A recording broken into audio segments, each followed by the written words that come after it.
400 people stand on the edge of a barren plain, waiting for him to save them. They have enough food for 6 days, enough water for 3. Their leader is 19 years old and possesses a magic that had the entire Capital Academy in stitches. He rolls up his sleeves and heads down. Now imagine that just 3 days ago, this guy was behind the wheel of a dump truck and saw the headlights right in his windshield. A bus full of children was coming toward him. Yoon Do Hyuk yanked the wheel to the right. Darkness. And then cold stone beneath someone else's knees. He blinks and sees a square the size of a football field. Hundreds of people in identical robes stand in neat rows. A master of ceremonies in a black robe reads out names one by one, and after each name, a word is spoken. Fire, lightning, ice, wind, blood. The crowd on the balconies hums in approval. It's like a graduation ceremony, only with swords and magic. Do Hyuk tries to stand and realizes his knees won't obey him. Not from weakness, from shock. The hands are not his own. Thinner. Fingers without a single callus. He is 19 in this body, but he was 29 when he died. 10 years of experience as a foreman from Hwasong now sit in the boy's head. The master of ceremonies' voice reaches the end of the list and changes. It becomes drier, shorter. Yoon Do Hyuk, resonance, construction, appointed governor of the Mangal Wasteland. A second of silence. Then the square erupts in laughter. Not friendly laughter. This is how clients laugh when they see a crew with shovels instead of German machinery. Do Hyuk knows this laughter by heart from his past life. The guy in the gold-embroidered robe is laughing the loudest. The magistrates on the podium aren't laughing, but they aren't stopping it either. Some turn away, and that's worse than laughter. It's the indifference of those who've already written you off. Do Hyuk stands up. His knees are shaking, but they hold him up. And instead of cowering, he raises his hand. The laughter dies down. Where can I get a written assignment? The administrator blinks. He asks again. Do Hyuk repeats in a steady voice. I need a document with a seal and a map of the territory. On the balcony, someone stops laughing. A minute later, he's holding a scroll and a map. He tucks them into his coat. He bows, not like a beaten man, like a foreman who's taken an order and is already calculating in his head how much rebar is needed. When is the departure? Tomorrow at dawn at the south gate. Understood. He turns and walks across the square. His back is straight, his stride is steady. Behind him, whispers replace the laughter. And that's already better. Whispers mean they've noticed him. That evening, in his cramped room without a mattress, he allows himself to think for the first time. He's dead. Yoon Do Hyuk from Hwasong is dead. His crew will arrive at the site tomorrow and find out that their foreman is gone. 15 people will be out of work. He rubs his face with someone else's hands. Fine. He's a foreman. He knows how to work with what he has. He unfolds the map. The Mangal Wasteland. The western outskirts beyond a mountain range called the Gray Ridge between. A gray spot without a single marker. No cities, no rivers, no roads. Just an inscription in small handwriting. Land unsuitable for development. Do Hyuk stares at this inscription for a long time. Then he smirks. He's seen inscriptions like this before. After typhoons, areas were also declared unsuitable. A commission would arrive, they'd stamp the papers, then they'd leave. And then his crew would arrive and put up 100 prefab houses in 2 weeks. Unsuitable. In the morning, he's at the south gate an hour before dawn. They're already waiting there. 400 people, women, old people, children, all in gray cloaks with bundles in their hands. Their faces are blank. The faces of people who no longer care where they go. Do Hyuk walks along the column and counts. A foreman's habit. 387 people, 40 children, 60 elderly people. twice as many women as men. Two soldiers on horseback look down at him from above. "You're the deputy," he nods. The soldier snorts wearily, like a man who has already transported people like this and knows how it ends. 3 days to the pass. Beyond that, they're on their own. The column sets off at dawn. Do Hyuk, not to give orders. On a construction site, the foreman always goes first. If there's a hole, he'll fall in first.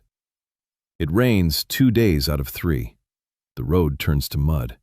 The old people fall behind. The children cry. For the last kilometer before the pass, he carries a 5-year-old boy on his back. The mother walks silently beside him. She has no strength to speak, but she remembers. The pass opens on the 3rd day toward evening. A soldier points downward. There's your Mangal. A plain stretching to the horizon, gray, flat. Not a tree, not a bush, not a river. Rock and cracked earth. The wind hits their faces, carrying the smell of dust and something sour, like an old cement factory that closed long ago. The soldiers turn their horses around. "Good luck, Governor." And they ride off without looking back. The clatter of hooves fades beyond the pass, and they are left alone. 400 people on the edge of a dead plain, without food for more than a week, without tools, without shelter. Behind them, one of the women is crying quietly. A child whines. An old man coughs. Do Hyuk closes his eyes, and for the first time, he tries to feel what the world calls magic. Something stirs in his chest. Not heat, not cold. A sensation like standing before an empty plot of land and already seeing where the foundation will lie, where the wall will run, where the roof will stand. He opens his eyes and sees. Not with his eyes, with something else. The stone beneath his feet is dense. 300 meters to the left, the rock is softer and you can dig there. The wind is blowing from the northwest, which means the houses should be built with their entrances facing southeast. The earth isn't dead. It's sick, like a house after a fire. The walls are charred from the inside, but the walls are still standing. Do Hyuk turns to face the people. 400 pairs of eyes are looking at him, empty, waiting. He takes a deep breath and speaks as he has every morning for the past 10 years. "All right, listen up. I need a village headman." A man in his 50s steps out of the crowd. His hands are those of a laborer. His eyes are tired but not dull. "I was the village headman of Hwasong. What is your name?" "Park Chun-sik." Do Hyuk extends his hand to him. In this world, governors don't shake hands with peasants. Park Chun-sik looks at the palm as if it were impossible. Then he shakes it. "I need numbers. How many families? How many children?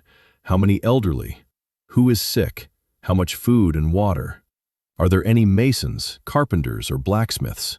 Count them and report back." 1 hour. An hour later, Do Hyuk knows everything. 114 families, 41 children, 11 infants, 58 elderly people, 9 seriously ill. Enough food for 6 days if we ration it. Water for 3. 2 masons, 1 carpenter, 0 blacksmiths. He stands before these numbers as if before a cost estimate for a project that doesn't yet exist. The sun is setting behind the gray ridge. They have 2 hours of daylight left. He takes off his cloak. Underneath is a simple shirt. He rolls up his sleeves and walks down the slope. To the clearing. To his clearing. By the time Hyuk reached the foot of the pass, he stopped. Under his feet was a rock. Gray, cracked, covered in places with a thin layer of dust. He crouched down and placed his palm on the ground. That feeling again. The stone was dense, solid. Not loose sandstone, something closer to granite. Dirty, sick, but fundamentally sturdy. He closed his eyes and tried to do what he had done his whole life. He imagined the foundation, not abstract, concrete. A strip foundation for a 1-story house for 4 people, 40 centimeters deep, 30 centimeters wide. A perimeter of 6 by 4 meters. He knew these numbers as well as his own name. Something inside him responded. Not gently, strongly, as if a switch had been flipped and current was flowing through wires that had always been in this body but had never been turned on. The stone beneath his palm trembled. Before Hyuk opened his eyes, he saw the rock in front of him begin to move, slowly, heavily. The stone parted along the lines he had drawn in his mind, exactly along the lines, 40 centimeters deep, 30 wide, a 6x4 perimeter. The trench for the foundation lay as straight as if cut with a laser level. He stood up. His legs trembled slightly, a faint ringing in his head, but no fainting, not even close. He'd expended as much energy on this as he would in half an hour of shoveling. Not enough. Suspiciously little, he thought. Then he realized he wasn't imagining things. He wasn't picturing some beautiful house in his head. He gave the magic a precise blueprint, with dimensions, with tolerances, with an understanding of the soil beneath it and the load the rock could bear. The magic didn't resist because it didn't have to figure things out for him. It simply obeyed, just like a concrete mixer obeys. You loaded the exact proportions, it mixes, no questions asked. Do Hyuk smiled. It became clear to him why the local construction mages were useless. They told the magic, "I want a house," and the magic asked back, "What kind of house? What kind of foundation? What load? What kind of soil?" And without getting an answer, it devoured manna like a bottomless pit and produced a crooked, shabby mess. They were like clients who go to a foreman and say, "Make it beautiful," and then they wonder why the wall fell down. He turned toward the foot of the slope. 400 people were sitting and standing in small groups. They were looking at him. Park Chun-sik approached first. He saw the trench. His eyes were wide. Do Hyuk didn't bother to explain. He asked, "I need some information. How many people are there on average in a family?" Park Chun-sik replied, 3 or 4, children, old people. About 5 if you count the sick ones being cared for by relatives. Do Hyuk nodded. 114 families. If there are 2 or 3 per house, that comes to 40 to 60 houses. But it's more economical to build them in pairs with a shared wall. A shared stove wall. 2 houses, 1 stove. Half as much fuel, which they don't have. He walked around the site, 100 steps south, 200 east. He crouched down. He felt the stone at different points. Magic was guiding him. It's denser here. Here, the crack goes deep. There's water somewhere down here. He took out a stick and began to sketch on the ground. 28 houses, 14 pairs, arranged according to the compass rose, entrances facing southeast, backs to the northwest wind. A 4-meter-wide street between the rows, wide enough for a cart to pass, narrow enough to keep the wind from blowing through. The streets slope 1.5% to the south, for water drainage. He drew, and the familiar machinery spun in his head. Not magical, engineering, second-year structural mechanics, heating engineering, drainage, modular construction after typhoons. He had been building such settlements twice a year for the last 5 years of his life. Park Chun-sik stood nearby and looked at the drawing. He didn't understand a thing, but he could see that the governor knew what he was doing. That was enough. Do Hyuk stood up. He looked at the setting sun, an hour of daylight, maybe an hour and a half. He turned to the people. "I need those 2 masons and the carpenter, and 10 more strong men. The rest of you, move back 200 paces toward the slope. The wind is weaker there. Light the fires. Whoever can gather dry weeds. There are plenty of them here in the cracks in the rock. It burns fast, but it burns." The men stirred, not quickly, not enthusiastically, with the dull, habitual resignation of people who do as they're told because they have no ideas of their own and no strength to argue either. Do Hyuk wasn't offended. He'd seen this after typhoons. People who've lost their homes move as if in a daze. They need time, or results. Results work faster. He stepped into the center of the cleared area. 2 masons stood before him, men in their 40s, skilled hands, seasoned. The carpenter was younger, around 30, skinny, nervous. Do Hyuk said, "I'm going to build now. You'll watch. If you see me doing something wrong, tell me." The masons exchanged glances. The governor asking peasants for advice. That never happens. Do Hyuk didn't wait for an answer. He placed both palms on the ground, closed his eyes, and he began to build. The first house rose in 4 minutes. Not instantly, not like in a fairy tale. The stone moved. The rock around the site gathered toward the points he had designated. It compacted. It fused together. The foundation stood level. The walls went up layer by layer. Do Hyuk could see every row of masonry in his mind. The wall was 40 centimeters thick, an inner layer, an air gap, an outer layer. The heat won't escape. Stone doesn't retain heat on its own here, but a double wall with air between the layers works like a thermos. It's not magic, it's physics. The windows are small, 2 on the south wall, 1 on the east, nothing on the north wall. The doorway is low, 1.70 meters, so the heat doesn't escape through a tall entrance. The roof is flat with a 3-degree slope. The gutter drains into a common ditch. The first house was built. Do Hyuk stood up straight, sweat on his face. His hands were shaking, but his head was clear. He turned to the masons. One of them walked up to the wall, ran his hand along it, looked at Do Hyuk. Different eyes, not empty, alive. He said one word, firmly. Do Hyuk nodded. After that, he worked without stopping. The second house, the third, the fourth and fifth were a pair with a shared wall between them. By the 10th house, he had found his rhythm. 4 minutes for a single house, 6 for a pair. His mana was spent evenly, without dips, because every house was identical according to the blueprint. Same blueprint, same consumption. Like on an assembly line. He didn't create it anew each time. He repeated, and repetition is cheap. He knew that from modular construction. By the 20th house, it had grown dark. People were burning weeds on the hillside and watching, silently. Hyuk worked in the dark. Magic didn't require light. It required a blueprint in his head, and he remembered the blueprint. 25, 26, 27, 28, the last one. He stood up. His legs wouldn't hold him. He sat right down on the ground. The sweat had cooled on his back. He was shaking, a slight tremor, like after a 12-hour shift in the cold. But the neighborhood stood before him. 28 houses, 14 pairs, 2 sloping streets, a spot for a well in the center. No well yet. He sensed water somewhere 12 meters deep. Tomorrow. Park Chun-sik approached. He sat down next to me. He was silent for a long time.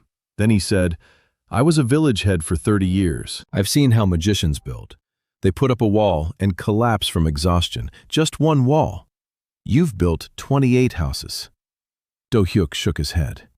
"I built one house 28 times. They're different things." Park Chun-sik didn't understand, but he nodded. That night, 400 people slept under a roof for the first time in weeks. The houses were empty, no furniture, no stoves, bare stone, but a roof, walls, a doorway. The wind stayed outside. The children fell asleep first. Do Hyuk sat at the entrance to the corner house and looked up at the sky. The stars here were different, foreign, not a single familiar constellation. He thought about his crew in Busan, about the guys who would arrive at the site tomorrow and not find their foreman, about the rebar he hadn't ordered.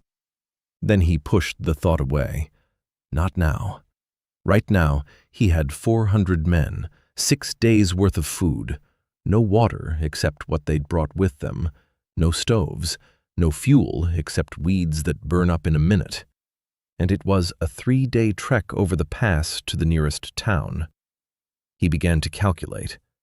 Tomorrow. A well. That's the first thing. Without water, nothing else makes sense.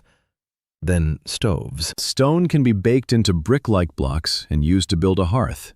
If he built a long-burning stove with an afterburner chamber, even weeds would provide heat for hours. He knew the design. He'd built such stoves for temporary camps after typhoons. Then food. That's the hardest part. 6 days. In 6 days, he needs to find a food source or get in touch with someone who can supply provisions. He remembered the map. It marked border posts along the Gray Ridge. The nearest one was 2 days' journey to the north. There should be soldiers there.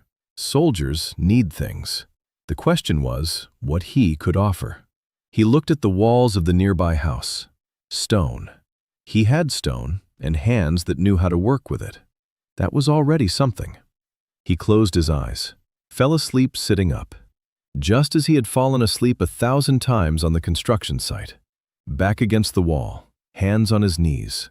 3 hours of sleep, then up. At dawn, Do Hyuk was already standing above the spot where he sensed water.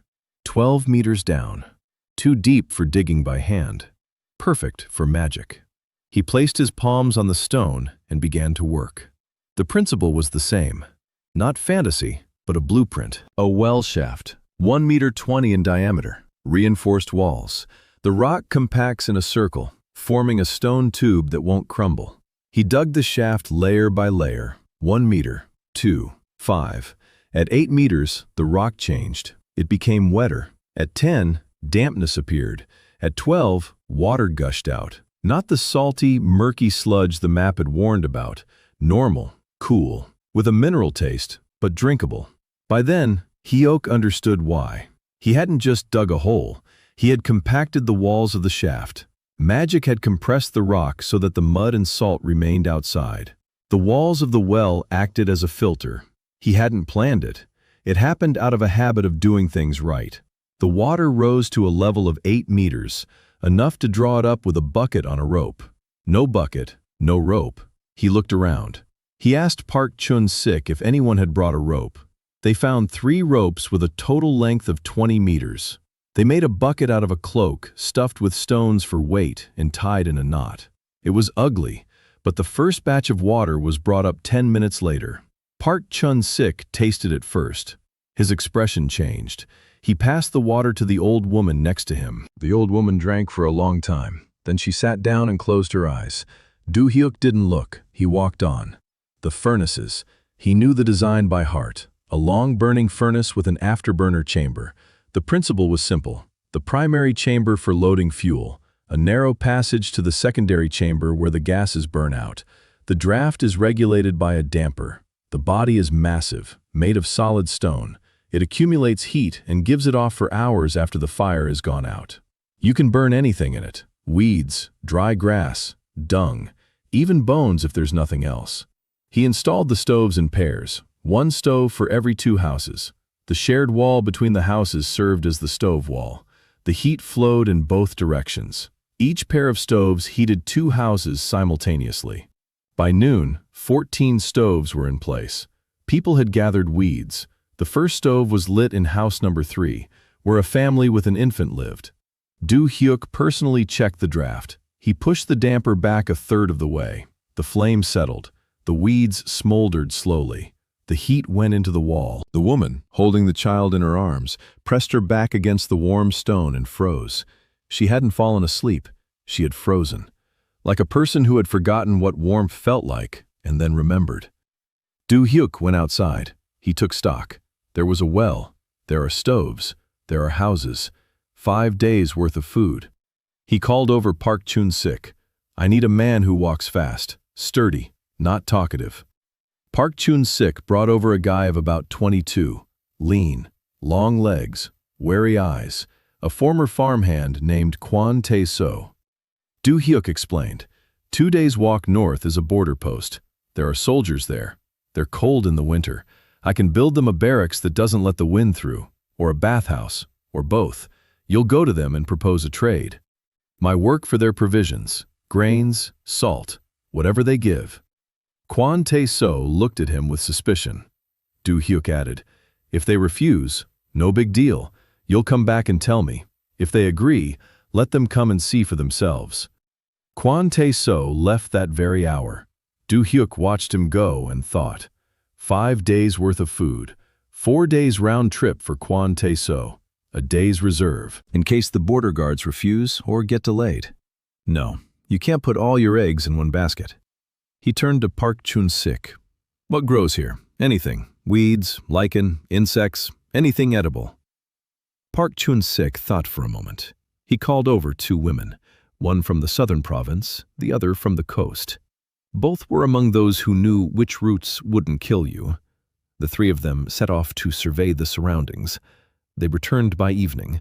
They found three types: a prickly root like wild parsnip, bitter but edible if boiled for a long time; lichen on the rocks on the northern cliffside, thick, tough, but it turns to mush in boiling water; and beetles, large, black, thousands of them under the rocks. Protein.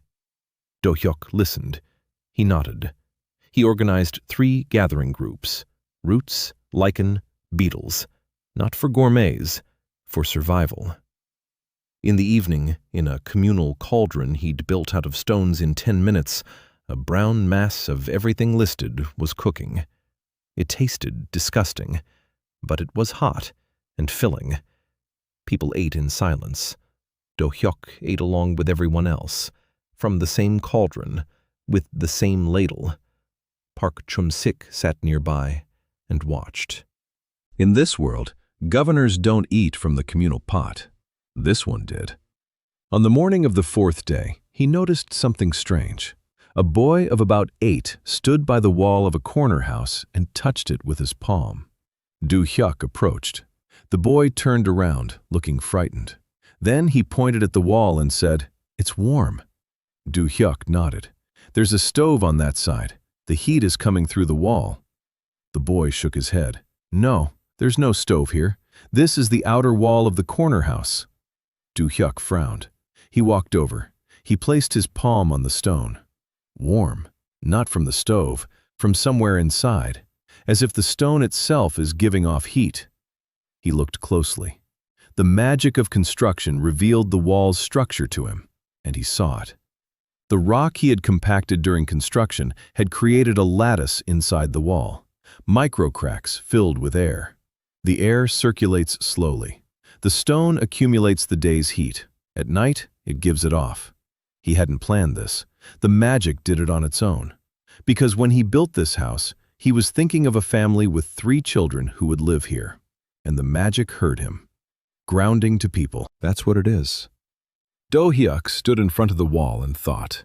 His magic doesn't just follow the blueprint, it complements it.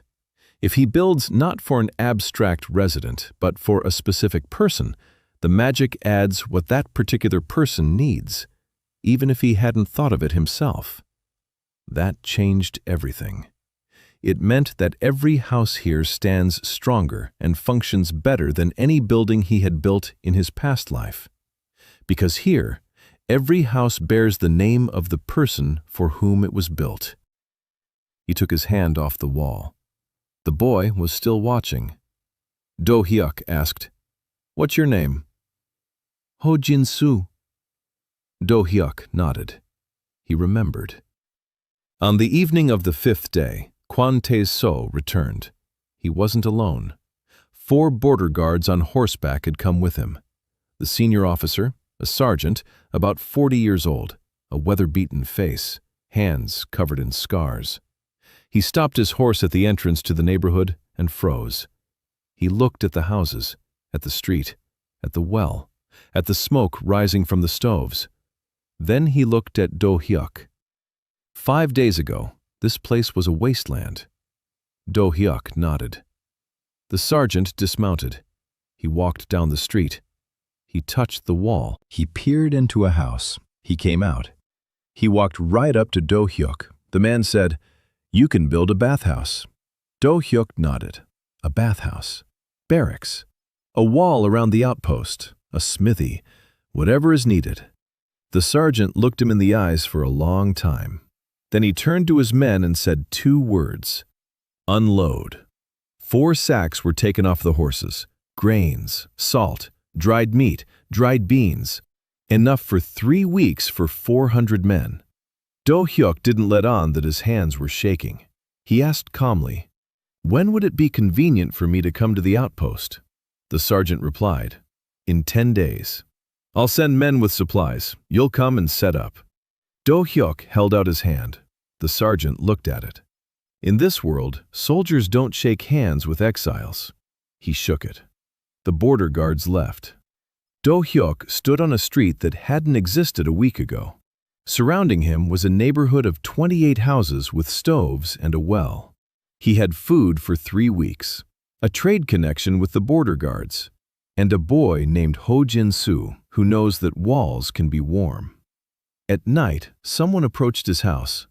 Do Hyuk was awake, a foreman's habit. Any noise on the site outside of working hours is either a thief or a problem. He stepped outside. A woman stood before him, young, about 27, tall, thin to the point of looking sickly. Her hair was pulled back into a bun, dark eyes, attentive, exhausted to the core. She bowed, not like a peasant, like an educated person, low but with dignity. Then she straightened up and said, "Mr. Builder, I am an architect. I was kicked out too. May I stay?" So Rin, that was the architect's name. The daughter of the court architect, So Moon-hyun. She had been drawing for her father since she was 12 because his hands shook after an illness. Every drawing that brought her father fame at court was her work. When her father died, the commissions went to her older brother, a man of no talent, but a man. She was kicked out of the workshop, then out of the guild, then out of the capital. She'd been walking here for 3 weeks, eating the same food as the vagabonds. She heard from a caravan driver at the pass that in Mangal, the exiled governor was building houses. She didn't believe it. She came to check and saw the neighborhood. Hyuk listened in silence, didn't interrupt. When she finished, he asked one question. "Do you see what's wrong with my layout?" So Rin blinked. She hadn't expected that. Then she looked at the neighborhood. She walked down the street, peered behind the houses, came back. The gutter leads to a low-lying area to the south. In the spring, if there is a spring here, a lake of dirty water will form right by the houses. We need a drainage channel to the west. There's a natural slope there, and another thing. The houses are too close together. Good for winter, bad for a fire. There needs to be a gap between every 4th pair. 3 meters minimum, a fire break. Hyuk had been watching her. She was right, on both points. He hadn't thought about spring runoff because he didn't know the local climate. He hadn't left fire breaks because he was in a hurry and trying to save space. 2 blunders, both serious. He'd missed both. She'd spotted them in 10 minutes. He said, "Starting tomorrow, you're in charge of planning. I build, you decide what and where. I decide how." So Rin froze. She looked at him with an expression as if he'd hit her. It didn't hurt. It was unexpected. In a place she thought had healed. She said, "Are you serious?" Do Hyuk replied, "I'm the foreman. A foreman doesn't draw up the plans. A foreman builds according to the plans. The architect draws up the plans. You're the architect. I'm the foreman. What's so hard to understand?" She didn't answer. She turned around. She walked around the corner. He didn't follow her. He knew from experience. There are times when people need to be alone. In the morning, she came out with a stick and began drawing on the ground.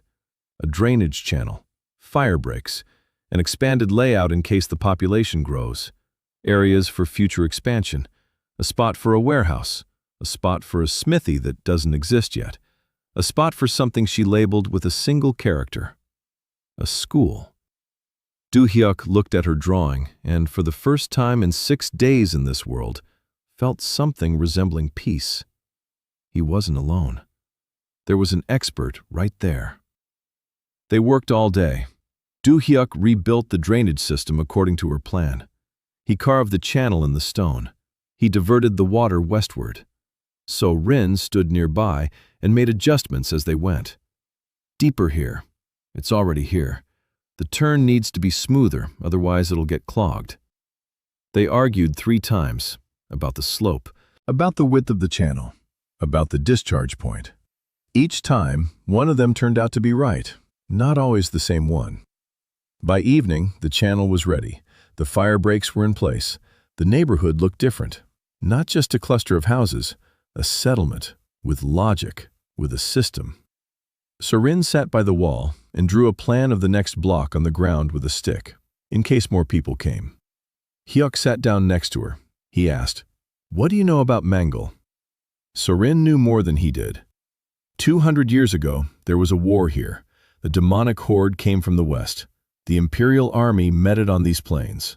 The battle lasted a week.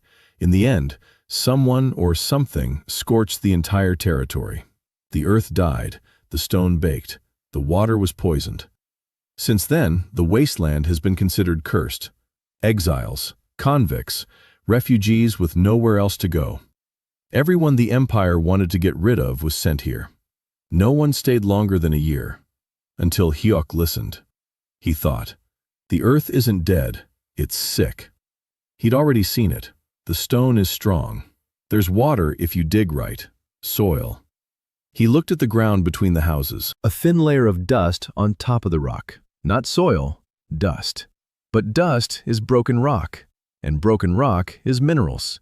If you add organic matter, compost, ash, rotten weeds, in a season, there would be a layer you could plant in. Not everything, but something hardy. He knew about green manure crops, plants that aren't eaten but that restore the soil. Clover, mustard, lupin. The question was whether there were equivalents here. He asked Sorin. She didn't know. She was an architect, not a botanist. But she remembered the question. On the 6th day, he went to the border post, alone.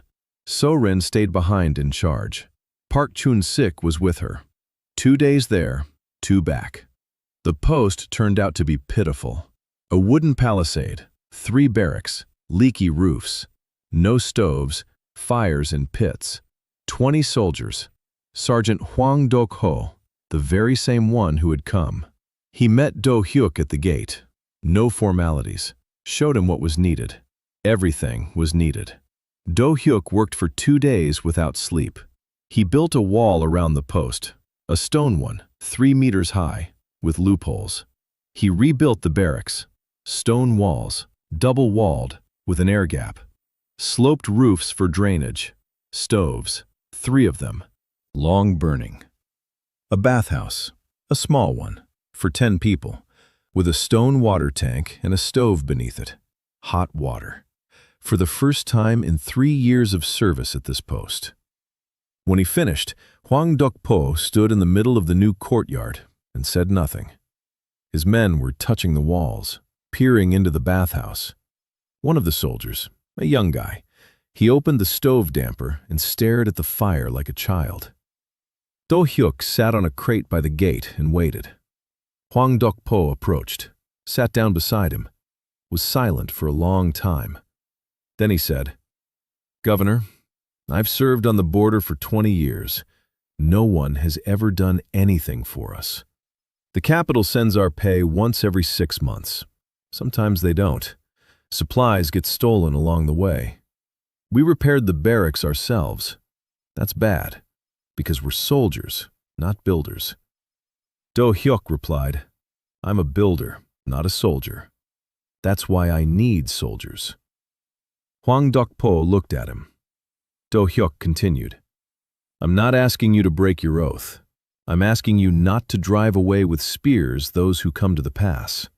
Refugees. There will be more of them.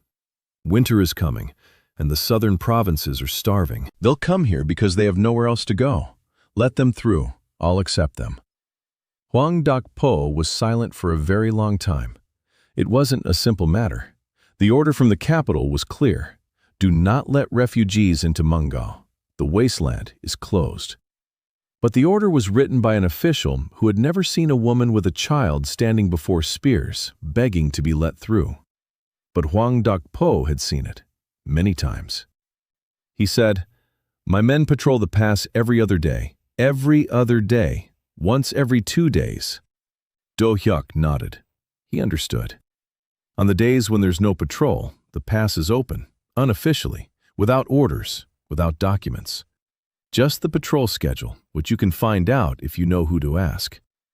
Do Hyuk returned to Mangal with 3 sacks of grain and salted meat, and with the patrol schedule written by Hwang Do-po on a scrap of cloth. Do Hyuk gave the schedule to Park Chun-sik. He looked at it. He understood. He nodded. A week later, the first new refugees arrived over the pass. 12 people, a family of 6. 2 elderly people, 1 woman, 3 men. Do Hyuk met them at the entrance to the neighborhood. So Rin was already laying out the second neighborhood. The layout was expanding. Houses, stoves, a place for people. Do Hyuk was building. By the end of the first month, there were 530 of them. By the middle of the second, 700. Kwon Tae-so went to the border post every 10 days. He brought provisions. He took back a list of what needed to be built at the post next time. The barter system was working. Do Hyuk felt something new. Not calm, a rhythm. That very rhythm of construction that he knew better than anything else in the world. Morning, plan, work. Evening, inspection, sleep, repeat. Only now, the project wasn't a house for a client, but a city for people who had nothing. The first month was coming to an end. The nights had grown colder. The wind from the northwest had picked up. Do Hyuk stood at the edge of the settlement and looked out over the plain. 700 people, 2 blocks, 46 houses, 3 wells. Food arrives every 10 days from the border guards, but it's barely enough. The population is growing faster than the supplies. The math is simple and harsh. If there are 1,000 of them by winter and the supplies don't increase, someone will start to go. He returned to the central well. So Rin was waiting there with a new blueprint. She was working like a woman possessed. A new plan every morning, revisions every evening. She hadn't slept more than 4 hours, and Do Hyuk recognized himself in that. 2 workaholics on the same project is both a strength and a problem. A strength because the work never stops. A problem because both of them forget to eat. So Rin unfolded the blueprint. The third block, 20 houses, but with a twist. In the center of the block, not a well, but a communal building. A dining hall. She explained. Each family cooks separately. That wastes fuel. Weeds run out within a kilometer's radius. People have to go farther and farther to find them. If we cook centrally in one large oven, fuel consumption drops by 2/3. Do Hyuk listened and nodded. She was right. A communal kitchen. A communal pot. Cooking shifts. Like in the army. Like in a labor camp. Only without coercion. Voluntarily. But for that, they needed a cook. Or at least someone who could cook for 100 people at a time. He asked Park Chun-sik, was there anyone among the people who had fed large groups? Park Chun-sik brought a woman of about 45. Broad-shouldered, sturdy. Her hands were red. Her eyes were cheerful no matter what. Oh Soo-hyun, a former cook at the Southern Garrison Barracks. She was laid off when the garrison was disbanded. Do Hyuk asked, how many people did you feed at a time? 300, every day, for 3 years. Do Hyuk said, I need a dining hall for the first quarter. 200 people, breakfast and dinner, with what we have. Oh Soo-hyun looked at him, then at the sacks of grain. Then at the pile of dried roots the women had gathered. She said, give me an oven and a cauldron. The rest is up to me. Do Hyuk built the dining hall in half a day. So Rin designed it. A long building, stone walls, a low ceiling to retain heat. 2 ovens, one for cooking, a large one, with a flat stone surface on top, essentially a stove. The second one was for heating. A long stone channel ran along the wall. Heat from the oven traveled through the channel and warmed the entire room. Soo-hyun inspected the kitchen. She looked it over. She tested the stove. She tested the draft. She nodded. By evening, the dining hall smelled of hot porridge with roots and dried meat. The scent wafted throughout the neighborhood. People flocked there on their own, without orders, without a schedule, drawn by the smell. Oh Soo-hyun served it out with a ladle, the same amount to everyone. A little more for the children, a little more for the elderly. Do Hyuk ate with everyone, standing, with a bowl in his hand. Next to him, So Rin ate in silence. Park Chun-sik ate while counting the people in line, a village head's habit. It was the first evening when the settlement felt not like a survival camp, but like a place where people lived. The difference lay in a single word, the smell of food. A shared table. People who eat together cease to be a crowd. They become neighbors. Do Hyuk felt this and remembered it. The next day, 30 more people arrived. 3 days later, another 40. The word spread. At the pass stood a governor who was building houses and feeding people, for free, no strings attached. Come and live. Among the newcomers was a girl, very young, about 19. Do Hyuk noticed her because she came alone, not with her family, not with a group, alone. And she walked strangely, limping on her left leg. She held her right arm close to her body. The hood on her head was pulled down low. Her face was hidden. Park Chun-sik met her at the entrance. Standard questions. Name, where from, how many people? She gave her name, Nam B. Where from? She hesitated, then said quietly, from the capital, alone. Park Chun-sik wrote it down and let her through. Do Hyuk watched from a distance. The girl entered the neighborhood. She looked around. She flinched at a sharp sound, the clang of stone. Do Hyuk was working on the wall of a new house. She flinched at every loud sound. And she didn't take off her cloak, not even indoors. He didn't approach her, didn't ask. A foreman knows when not to meddle. She was given a place in the communal house. She ate in the dining hall. She sat in the corner. She didn't talk to anyone. 3 days passed. Do Hyuk was building. So Rin was planning. Park Chun-sik was doing the math. Oh Soo-hyun was cooking. Kwon Tae-so was visiting the border guards. Life in the settlement was finding its rhythm. Small, fragile, but a rhythm nonetheless. On the 4th day, Oh Soo-hyun came to Do Hyuk. Her face was serious. The governor, that new girl, Nam B. Do Hyuk waited. Oh Soo-hyun continued. I saw her hand when she reached for the bowl.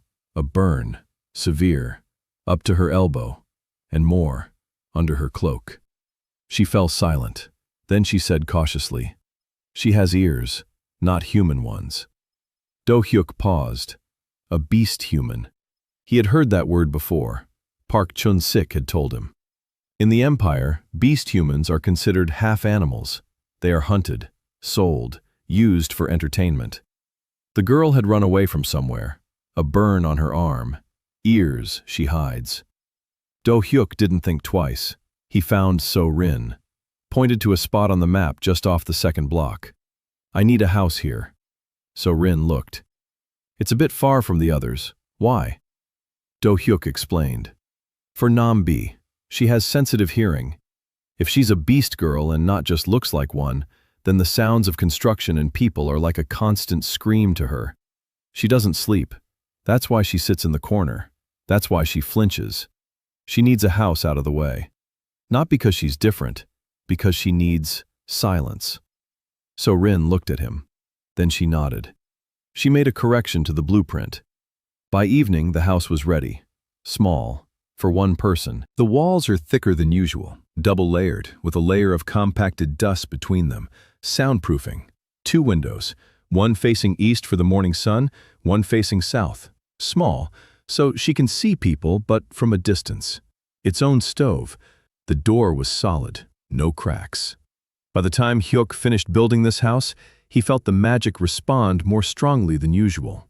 The walls fit tighter, the stone grew warmer, the threshold was lower. He had built it for a specific person with a specific pain. The magic had heard it. He approached Nam B in the dining hall. She was sitting in her corner, looked empty. Her eyes were wary. He sat across from her at a distance, not close, not looming, like how you sit next to a frightened animal. No, not a beast. Like sitting next to a person who has been mistreated for too long. He said, I built a house, for you, a separate one, far away from people. It's quiet there. The walls are thick. Sounds don't get through. She stared at him without blinking. He continued, I know about the ears. I don't care. No one will touch you here. If anyone tries, they'll have to deal with me. And I'm a tough opponent. She didn't answer. He stood up. He placed a small stone on the table. Flat. Warm. He'd heated it with magic, just so there'd be something warm in her hands. This is for you. If you get cold, hold it against the burn. The warmth will help. He left, without looking back. Soo-hyun was standing around the corner. She was watching him with a strange expression. He didn't stop. He went to his room. In the morning, the stone was gone from the table. Nambi had taken it during the night. 2 days later, Oh Soo-hyun said the new girl had moved into a separate house, and for the first time, she took off her cloak. White fox ears stuck up, pointed, lively, beautiful. A burn on her left arm up to the elbow, dark, old. A tail, broken, it had healed crookedly. Do Hyuk listened and remained silent. Then he asked, "Is she eating normally?" Oh Soo-hyun nodded. "She is. A lot. She's putting on weight." Good. A week later, Nambi appeared in the dining hall without a cloak for the first time. People stared. Silence. White ears, a tail, amber eyes. Not human. One of the newly arrived men flinched. He opened his mouth. Park Chun-sik was by his side faster than the words could escape. He whispered something in his ear. The man shut his mouth. He sat back down. Nambi took a bowl. Oh Soo-hyun served her a thicker portion than the others, just as she did for children and the elderly. Nambi sat down, not in the corner, by the wall, a little closer to the people than before. One step. Do Hyuk saw this from across the table. One step. Not 20, not 10. 1. Enough. Winter had been here for 3 months. Do Hyuk knew it would be cold. He didn't know it would be this cold. The temperature had dropped so low that spit froze before it hit the ground. The wind from the northwest blew constantly, day and night, without a break. The walls of the houses held, the stoves worked, but the brushwood had run out within a 3-kilometer radius. People walked 5 hours a day for fuel. They returned with armfuls that were enough for a single heating cycle. Do Hyuk stood by the central well and counted. 1,100 people, 46 houses, 3 communal dining halls, fuel consumption, food, water consumption. The numbers didn't add up. That's how it goes on a construction site when the budget runs out before the roof is finished. He called a meeting, the first one, with Rin. Park Chun-sik, Oh Soo-hyun, Kwon Tae-so. 5 of them at the stone table in the first quarter dining hall. Do Hyuk laid out the problem just as he would to clients. No embellishments, no panic. Facts. We're running out of fuel. The weeds are burning up faster than they're growing. If we don't change anything, in a month we'll be choosing who to heat and who not to. Silence. Oh Soo-hyun spoke first. I can cut back on cooking to once a day. Morning porridge, hot, thick. 1 meal a day. People can handle it. Do Hyuk shook his head. The children won't be able to handle it. The elderly won't be able to handle it. 1 meal a day is a last resort. We're not there yet. So Rin said, we need another fuel source. Weeds are a temporary measure. We need coal, or peat, or something that burns for a long time. Park Chun-sik raised his hand. The Gray Ridge, the mountains to the east. The rock there is different, darker. I saw it when we were crossing the pass. Dark rock in the mountains could be coal. Do Hyuk looked at him. He stood up, went outside, looked at the Gray Ridge. Dark streaks in the rock were visible even from here. Horizontal, distinctive. He'd seen this in Tonyan. Coal seams. If it is coal, even brown coal, even low-grade coal, that's heat for the whole winter and the next one too.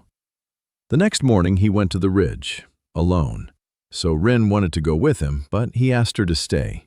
Someone has to build. Someone had to plan. We couldn't both leave. She didn't argue, but her face said she was unhappy. The journey to the foot of the ridge took half a day. Up close, the mountains looked different. Not just gray stone. Layers. Dozens of layers of varying colors and densities. The geology he'd studied in his sophomore year. The magic of construction helped. He placed his palm on the rock and felt it from the inside. The structure, the density, composition. At a height of about 40 meters from the base, he found what he was looking for. A black band, a meter thick. It stretched along the slope as far as the eye could see. Coal, not anthracite, brown. But brown coal burns. Slowly. With smoke, but it burns. And there are thousands of tons of it here.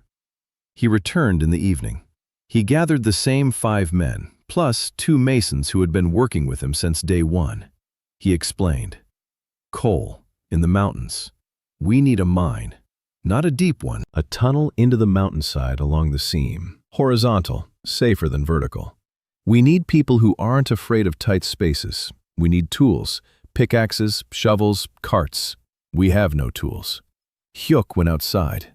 He found a stone of the right shape. He placed his palms on it. He concentrated. A pickaxe, made of stone, not steel, but hardened by magic to a hardness close to steel. The handle is made of petrified wood. In Mangal, wood rots in a week, but petrified wood lasts for centuries. He found such pieces in the ruins at the foot of the ridge. Magic turned a piece of stone and a stick into a working tool in 10 minutes. Rough, ugly, but functional. He made 20 pickaxes that evening, 10 shovels, 2 adzes. In the morning, 30 volunteers set out for the ridge. Hyuk led the way. At the foot of the mountain, he began cutting a tunnel. Magic cut through the stone like a knife through butter, but not haphazardly. He reinforced the vault as he advanced. Stone arches every 2 meters, stiffening ribs, drainage grooves on the floor to divert water, a ventilation shaft in the ceiling. He built the mine the way he built houses, according to a blueprint, with load calculations, with the understanding that the rock above exerts pressure and that the pressure must be distributed so the vault doesn't sag. By noon, the tunnel had reached a depth of 30 meters. Do Hyuk stopped. Any further would be too costly with magic. From there on, it was up to people, with their hands, with pickaxes, through the coal. The masons went first. The rest followed. The sound of pickaxes striking coal. A familiar sound, like the sound of a jackhammer on a construction site. Do Hyuk stood at the entrance to the tunnel and thought, a mine isn't just coal. A mine is jobs. The people who mine coal feel needed. They don't just sit around waiting for the governor to build them a house. They work. They contribute. That's more important than warmth. By evening, the first cart of coal had come to the surface. Brown, dusty, with a smell that Do Hyuk remembered from his childhood. His grandfather had a coal stove in a village near Busan. The same smell. He loaded the coal into the dining hall stove, lit it. The brown coal burned slowly. It smoked. Then it blazed up. The heat was steady, thick, 10 times stronger than from the brushwood. Oh Soo-hyun stood by the stove and watched the fire. Then she turned to Do Hyuk. "This will last all winter." Do Hyuk nodded, and into the next one. The news spread within a day. Coal. There's coal in the mountains. Warmth. Real warmth. Not just an armful of brushwood for an hour. Warmth all night long. People went to the mine as volunteers, not out of hunger, out of a desire to do something. Do Hyuk organized shifts, 3 shifts of 8 hours each, just like in a real mine, just like at the construction site in Busan. Morning, afternoon, evening. At night, the mine rests. The older of the 2 bricklayers, Bon-gil of the 2, became the foreman of the miners. Do Hyuk gave him instructions, short, clear. If you hear a crack above, everyone gets out. No discussion, just get out. If the water on the floor rises above your ankles, everyone gets out. If the air gets heavy, everyone gets out. 3 rules. Bon-gil repeated them. He memorized them. In the second week of mining, what Do Hyuk had been waiting for and fearing happened. A collapse. A small one. In a side tunnel that the miners had cut through themselves, without reinforcing it, without arches, without calculations. 2 people were trapped under the rubble. Do Hyuk ran to the mine. He ran so fast his lungs burned.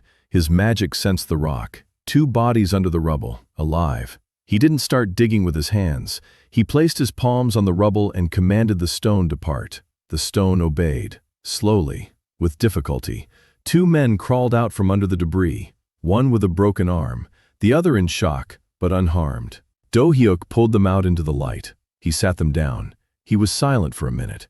Then he turned to the crowd of miners and spoke just as he had on the construction site when someone climbed the scaffolding without a hard hat. Quietly, calmly, sternly. No branching off without my reinforcement. No improvisation. I don't put up these arches for decoration. I put them up so you can get out of here alive. The next person who climbs without reinforcement will work on the surface, forever. Silence. Bon Gil stood there, pale. Do Hyuk looked at him. He walked over. He spoke more quietly. You're the foreman. It's your responsibility, not mine. I can't be here every minute. You can. Watch over your people. Bon Gil nodded. His expression changed, not out of fear, out of understanding. From that day on, not a single cave-in. Winter was coming. The coal burned. The stoves gave off warmth. The children went to the dining hall in the morning and evening. Oh Soo-hyun concocted something from grains, roots, and dried beetles that she called soup, while Do Hyuk called it a meager but honest meal. No one died. 1,100 people, not a single death. Not from the cold, not from hunger, not from disease. So Rin mentioned this one evening, calmly, as a fact. 3 months, 1,000 people, 0 deaths. You understand that in the empire, this is impossible. Border settlements lose 1/5 of their population every winter. Do Hyuk replied. Perhaps. It's just that no one has tried. So Rin looked at him for a long time. Then she turned away to the blueprint. But he noticed. The corner of her mouth. Quick, almost imperceptible. She smiled. Spring arrived wet. The snow, which was almost non-existent here, gave way to rain. The drainage channels that So Rin had designed and Do Hyuk had carved into the stone were working. The water flowed westward, not a single flood. So Rin stood by the channel and watched as the stream of muddy water flowed away from the residential neighborhoods. Her face was calm. Do Hyuk saw pride in that calmness. Quiet, practical. The pride of a man who had made the right calculation, and the calculation had paid off. The population had grown over the winter to 1,500. People crossed the pass even in the cold. Word of mouth worked better than any town crier. People don't die in Mangal. In Mangal, it's warm and they feed you.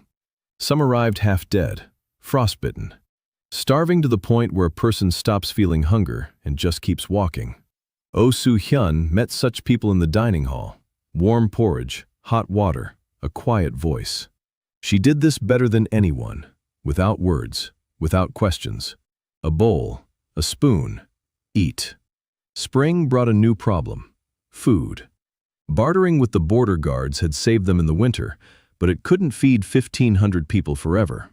Kwang Dok-po told Kwon Tae-so straight out for the last time. We give what we can, but we have our own rations. The capital has cut off supplies. Do Hyuk knew this day would come. He'd been thinking about it all winter, calculating, sketching, remembering. The soil of Mangal is dead to the average farmer. No humus, no worms, no microorganisms. Dust on top of rock. But dust is ground up minerals, potassium, phosphorus, silicon. Everything the soil needs except one thing. Organic matter. And life. Life. He gathered the people, explained. We need to make soil, not find it. Make it. Park Chun-sik looked at him like he was crazy. So Rin listened with interest. Soo-hyun was already figuring out where to put the kitchen scraps. Do Hyuk explained. Compost. Everything that rots goes into the pits. Food scraps, ash from the stoves, weeds that weren't burned, even human waste pits. Everything that was alive contains what the soil needs. The pits need to be covered and left to sit. In 2 months, there will be humus, a thin layer, but enough to sow the first crop. The second step, green manure. Plants that aren't for eating, for the soil. They grow, they die, they rot in the soil. They add what's missing. After a season, the soil is ready for real crops. The problem, He didn't know which plants here work as green manure.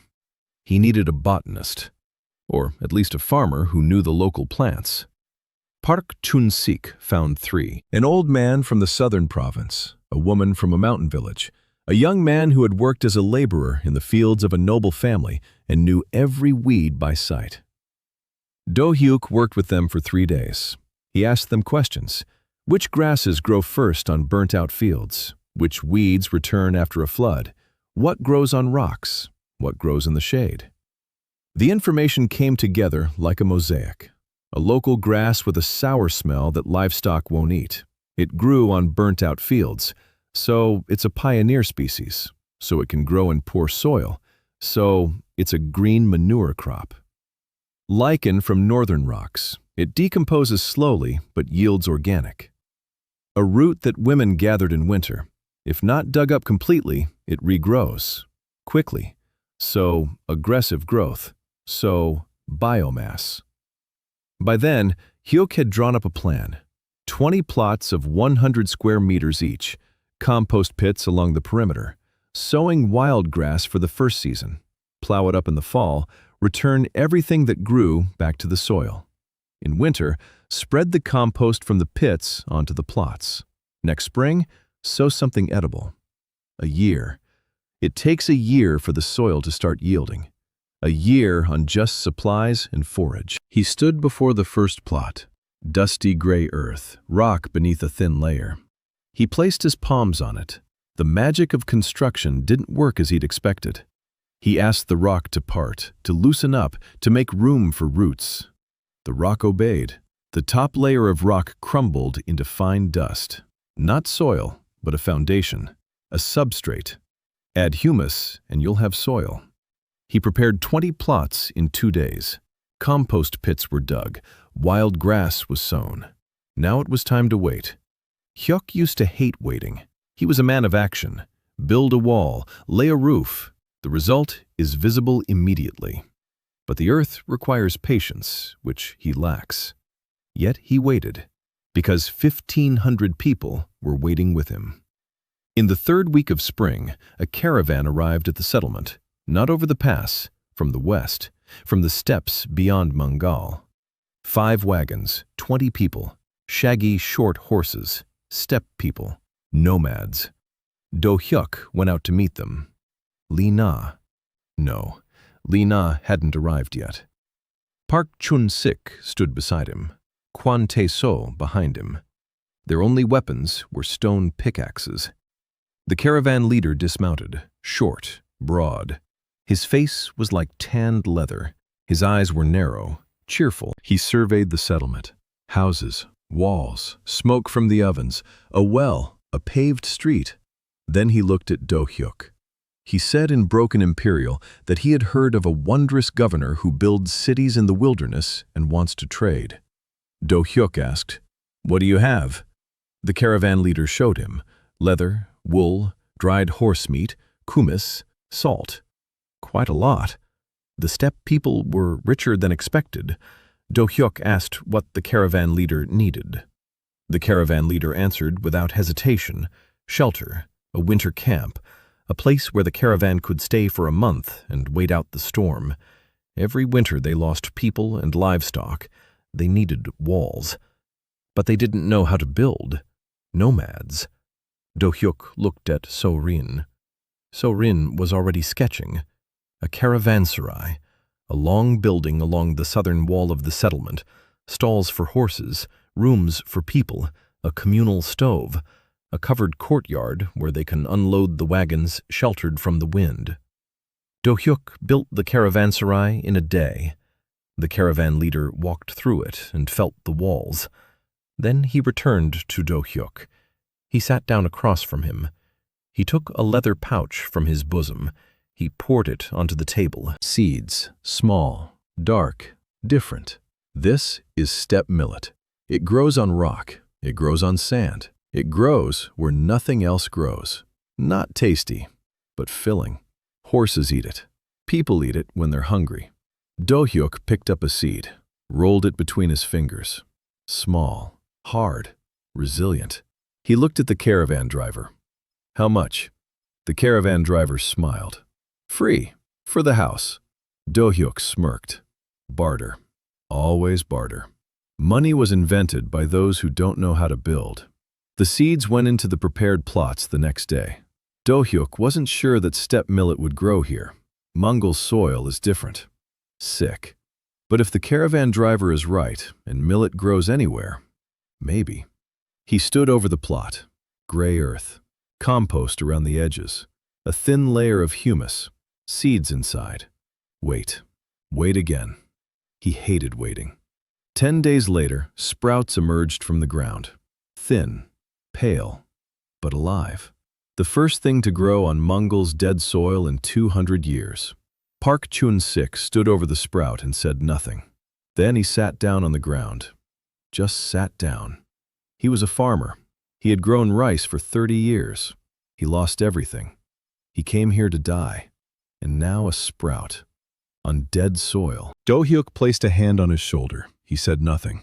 There was no need. At the end of the 4th month, Lina arrived in Mangal. She wasn't alone. 12 people came with her, former soldiers, all discharged, all for the same reason. They refused to carry out orders they couldn't carry out while remaining human. Do Hyuk stood at the gate of the settlement. There was no gate yet, just a passage between the houses. Lina walked ahead, tall, broad-shouldered, short hair, a scar across her left eyebrow. No armor, a sword at her belt, one. She stopped in front of Do Hyuk, looked down at him. He was a head shorter. "You're the governor." Do Hyuk nodded. She surveyed the settlement. Houses, streets, the dining hall, steam rising from it. Children in the street, an old man by the well, cobblestones underfoot. So many people here, 1,700. She looked at him again. "Guards." Do Hyuk replied, "None." She paused, then she said, "I'm a centurion. I used to be. Eastern Army, 3rd Regiment. I was discharged for refusing to shoot unarmed people. I need a place. My people need a place. We know how to fight. We don't know how to do anything else." Do Hyuk looked at her. Then at the 12 people behind her, men and women, ragged, tired. But they stood straight, the way people who are used to drill stand. He said, "I don't need an army. I need a garrison. The difference is simple. An army goes somewhere and kills someone. A garrison stays put and protects someone. I need people who will stand on the wall and know who they're standing for." Lina narrowed her eyes. "What wall? It doesn't exist yet." Do Hyuk replied, "It will." Lina smiled, her first smile, a broad one, like someone who had finally found the door worth walking through. She held out her hand. Do Hyuk shook it. The handshake was firm, almost painful. Lina settled in that same day. Her people were given houses. Do Hyuk built them personally.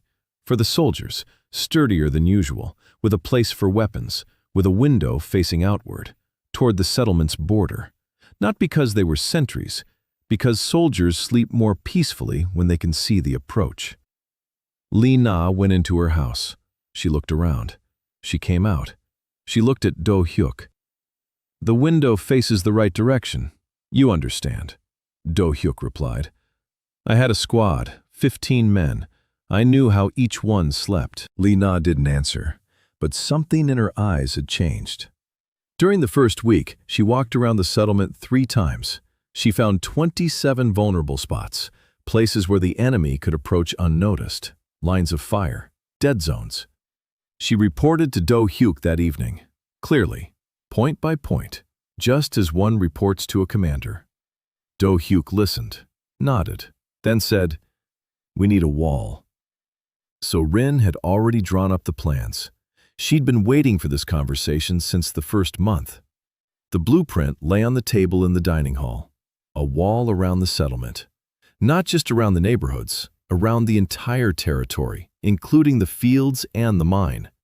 A 4-kilometer perimeter, 6 meters high to start with, 2 meters thick at the base, 1 meter at the top. Towers every 200 meters. 2 gates, east and south. Hyuk stared at the blueprint and did the math. 4 kilometers of wall, 6 meters high. That was a volume of rock he hadn't lifted before. Everything he had built before was small: houses, dining halls, a mine, furnaces. A wall was on a different scale. He walked to the edge of the settlement. He stood at the spot where, according to the blueprint, So-rin should be the southeast corner of the wall.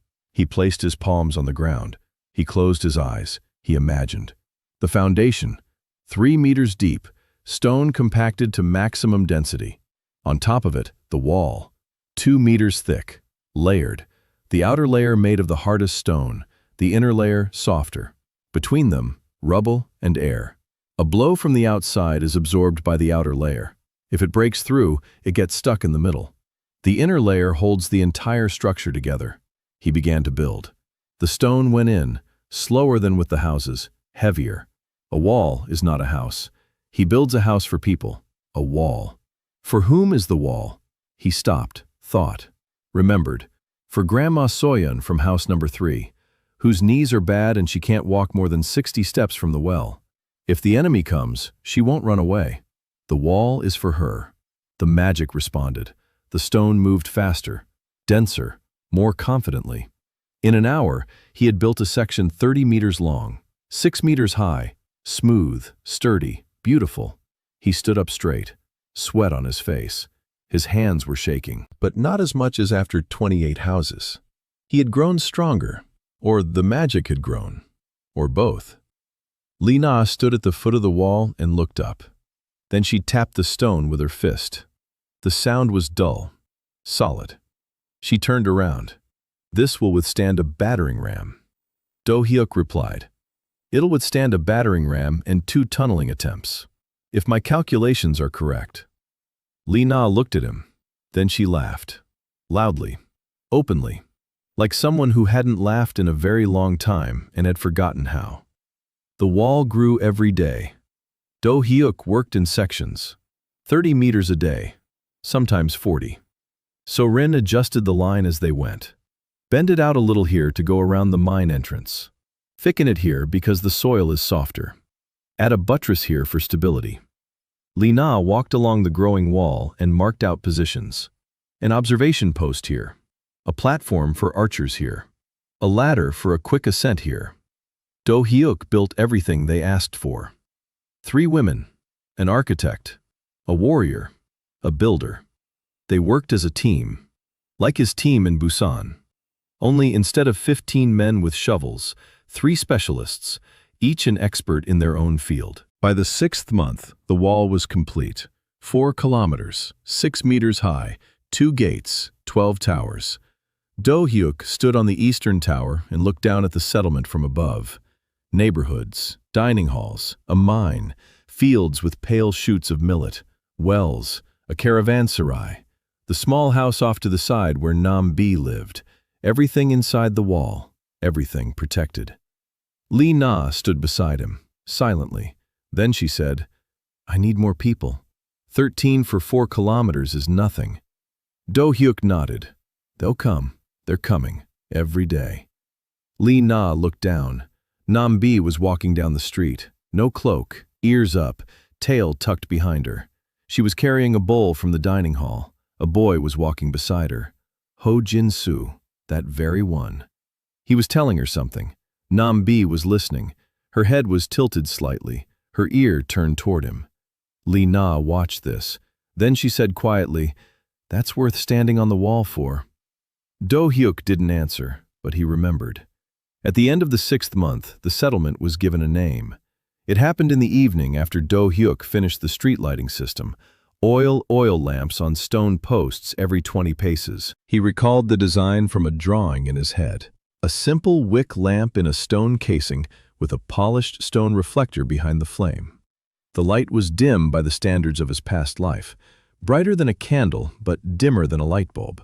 But when the sun set and 40 lanterns lit up along the main street, the settlement was transformed. The stone walls grew warm in the firelight. The shadows lay softly. The windows of the houses glowed from within. People came out onto the street, not for any particular reason, just to look.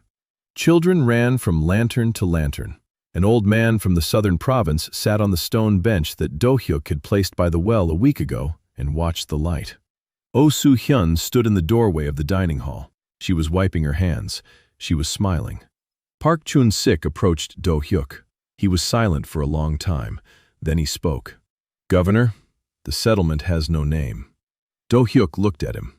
He hadn't thought about that. To him, it was a site, a project, plot number 1.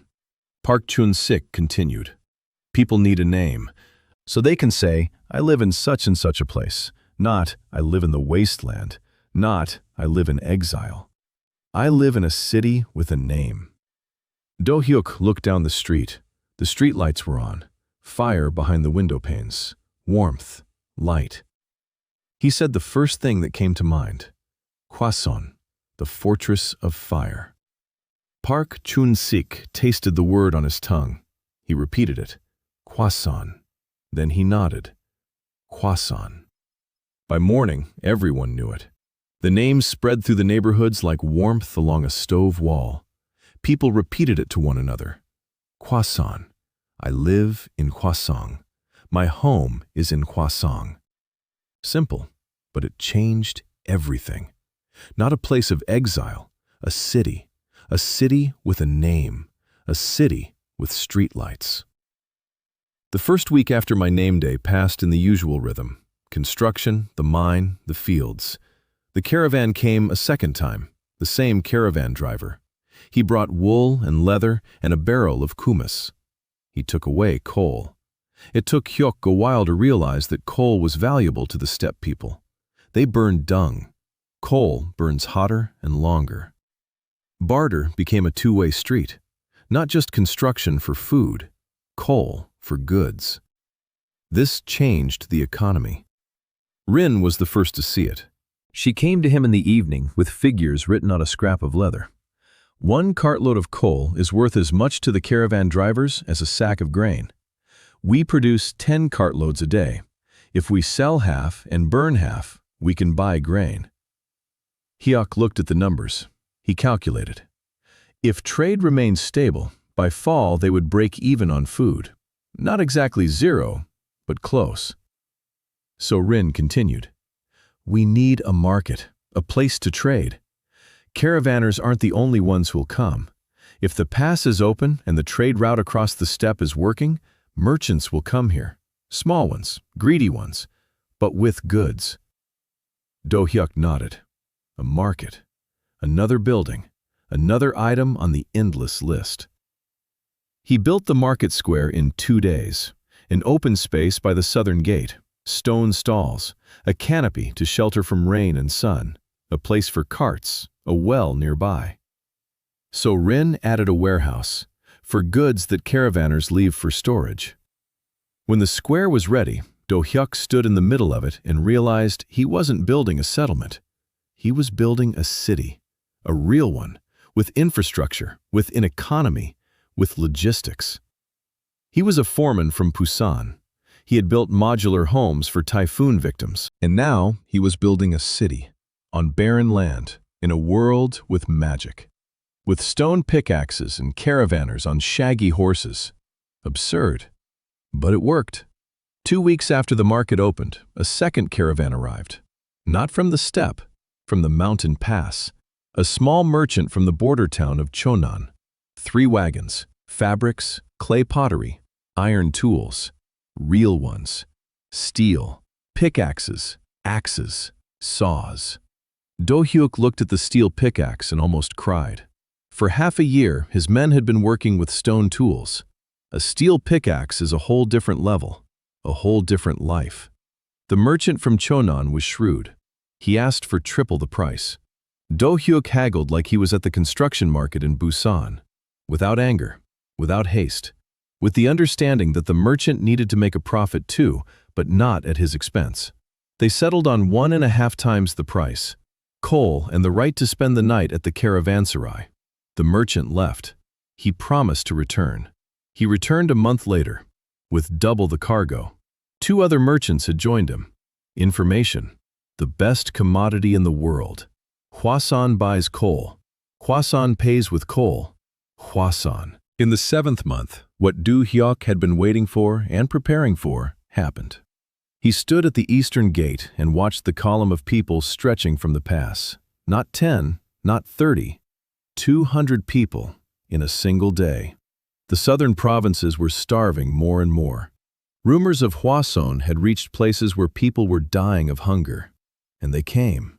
200 in a day. Do Hyuk counted. 2,000 plus 200. 2,200. There's enough housing. Food is just enough. The mine is managing, but the rhythm is breaking. Every wave of refugees is a blow to a system that's barely holding on. So-rin stood nearby. She watched the column. Then she turned to him. "We need a school." Do Hyuk blinked. "Why now?" So-rin explained. "The children. There are already more than 100 of them. They're running around the construction site, getting in the way, climbing where they shouldn't. 2 of them almost fell into the mine last week. They need a place, classes, a teacher." Do Hyuk knew she was right, but he didn't have a teacher. So-rin said, "I can teach. Blueprints, math, literacy, the basics." Do Hyuk looked at her. "You're an architect." "I need an architect, not a teacher." So-rin replied, "In the morning, I'm an architect. In the afternoon, I'm a teacher. In the evening, I'm an architect again. I don't sleep anyway." He wanted to say that she was already working herself to the bone, that she needed rest, that you can't be everything at once. But he looked into her eyes and saw what he'd seen in the mirror every day for the last 10 years of his past life. A person who can't stop, because if they stop, they'll think. And thinking is scarier than working. He said, "I'll build the school tomorrow." He built it overnight, not because he was in a hurry, because he couldn't sleep. The school turned out different, not like home, not like the cafeteria. When he was building, he wasn't thinking about the walls. He was thinking about an 8-year-old girl with a book under her arm, walking home along a cobblestone street. The girl wasn't there yet. The book wasn't there yet. But he saw her, and the magic hurt him. The school's walls were lighter. The stone radiated more warmth. The windows were wider than in residential buildings. The light fell evenly. The ceiling was higher, so it wouldn't feel oppressive. Benches along the walls, wide ones, so the children wouldn't be crammed together. A blackboard made of polished dark stone. You could write on it with chalk. There was no chalk, but there would be. Do Hyuk left the school at dawn, so Rin was standing at the entrance. She was looking inside, silently. Then she said without turning around, "You built this in one night." Do Hyuk replied, "I promised tomorrow. Today is already tomorrow." So Rin turned around. Her eyes were shining, not tears, light, the kind of light that comes over people who see for the first time what they've been drawing their whole lives. She said, "This is the best building in Hwasong." Do Hyuk shrugged. "For children, it's always the best." So Rin didn't answer. She went inside, sat down on a bench. She sat there for a long time. Do Hyuk didn't disturb her.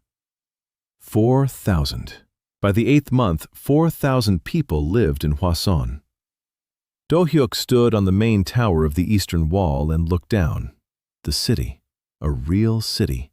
6 blocks, 3 dining halls, a market, a school, a mine that operates around the clock. Fields where the steppe millet had grown knee-high and begun to head. Workshops, the smithy he had built when the first blacksmith arrived, the pottery workshop, the weaving workshop. People were finding work for themselves, not because anyone ordered them to, because the city demanded it. "We need dishes." Someone starts making pots. "We need cloth." Someone sits down at a loom made of sticks and stone. The city is like a living organism. It grows and creates needs, and those needs create crafts. Do Hyuk went downstairs. Lee Na was waiting at the foot of the tower. Her face was serious. She was always serious, but now it was different. "The governor, we need to talk." They moved over to the wall. Lee Na spoke quietly. News had come from the east. Kwon Tae-so had brought it from the border guards. The capital knows about Hwasong. Not rumors, it knows. One of the merchants told them, or one of the officials at the border wrote a report. The result is the same. The capital knows that there is a town with 4,000 inhabitants on the Mangal Wasteland, and that the exiled governor, who was sent there to die, is building faster than he's supposed to. Do Hyuk listened. He wasn't surprised. 4,000 people and a trade route are impossible to hide. He'd expected this. What do you expect from the capital? Lina replied. The initial reaction will be mild. An inspection. They'll send people to look, to compile a report, to look for violations. Formally, you're the governor. The appointment is official. You have the seal. They can't just remove you like that. But if they find grounds, rebellion, tax evasion, illegal construction, anything at all, then they'll strip you of your title and send in the troops. Do Hyuk nodded. What do you suggest? Lina smiled. Don't hide anything. Let them look. Let them see. A city that stands, people who are alive, a mine that works, fields that yield a harvest. That is your weapon. Not swords, not walls. Results. Do Hyuk thought. She's right. In my past life, the best response to an inspection was always a spotless construction site. When the inspector arrives and sees everything in order, there's nothing for him to write in the report. The paperwork is in order, the site is in order, the people are in order. He said, All right, let's get ready. Soren, I need a complete map of the city, every house, every well, every plot, with numbers, with residents' names. If they want a registry, they'll get a registry that their own officials couldn't have compiled in a year. Soren got to work right away. She drew a map of Hwasong with a precision that Do Hyuk had only seen in Seoul's design offices. Every building, every street. The scale is consistent, the proportions are accurate. She is an architect. Maps are her language. Park Chun-sik conducted a census. In 3 days. Every resident, name, age, where from, occupation, family composition. 4,000 names on leather scrolls. Oh Soo-hyun prepared a report on supplies. Grain, coal, salt, meat, leather, cloth. Every sack accounted for. Do Hyuk looked at these documents and thought he wasn't building a city. He was building a state. A small one, a crooked one, made up of people who had been cast out. But with documentation, the capital would envy. The inspection arrived 3 weeks later. 5 officials, on horseback, in expensive robes, with seals and scrolls. The senior official, a man of about 50, gray-haired, thin, a stony face. 30 years in the service of the empire. He had seen it all, or thought he had. They rode up to the eastern gate at sunset. Do Hyuk hadn't timed it. It just happened to coincide. But it coincided beautifully. The wall in the sunset light. 12 meters. No, 6. He hadn't finished building it up to 12 yet. 6 meters in the sunset light. The gate opened silently. Lina had taken care of it. She'd greased the hinges. A small thing, but small things make an impression. The street was cobblestone. The streetlights were on. It was too early for sunset, but Do Hyuk had asked for them to be lit early. Not for show, so the guests could see where they were going, so they wouldn't stumble. Children were returning from school. A girl of about 8 was walking with a book under her arm. Not a real book, a leather scroll with drawings that So-rin had given her to take home. But she carried it like a book, under her arm, confidently, like a child who goes to school every day and for whom this is normal. The girl stopped in front of the horseman. She bowed, calmly, without fear. She asked, "Do the gentlemen wish to go to the inn or to the town hall?" The senior official looked at her, then at the street, at the houses, at the streetlights, at the smoke rising from the dining hall, at the wall behind which green swaths of fields were visible. He dismounted, silently. His aides dismounted after him. The senior official stood for a moment, looked around, examined the cobblestones beneath his feet. Smooth stone, no cracks, perfect joints. Then he sat down. right on the pavement. His assistants flinched. He raised his hand, stopped them, sat there, looked at the girl who was waiting for an answer. Then he said quietly, "To the town hall." The girl nodded and walked ahead, showing the way. Do Hyuk stood by the dining hall wall and watched. Next to him was Lee Na.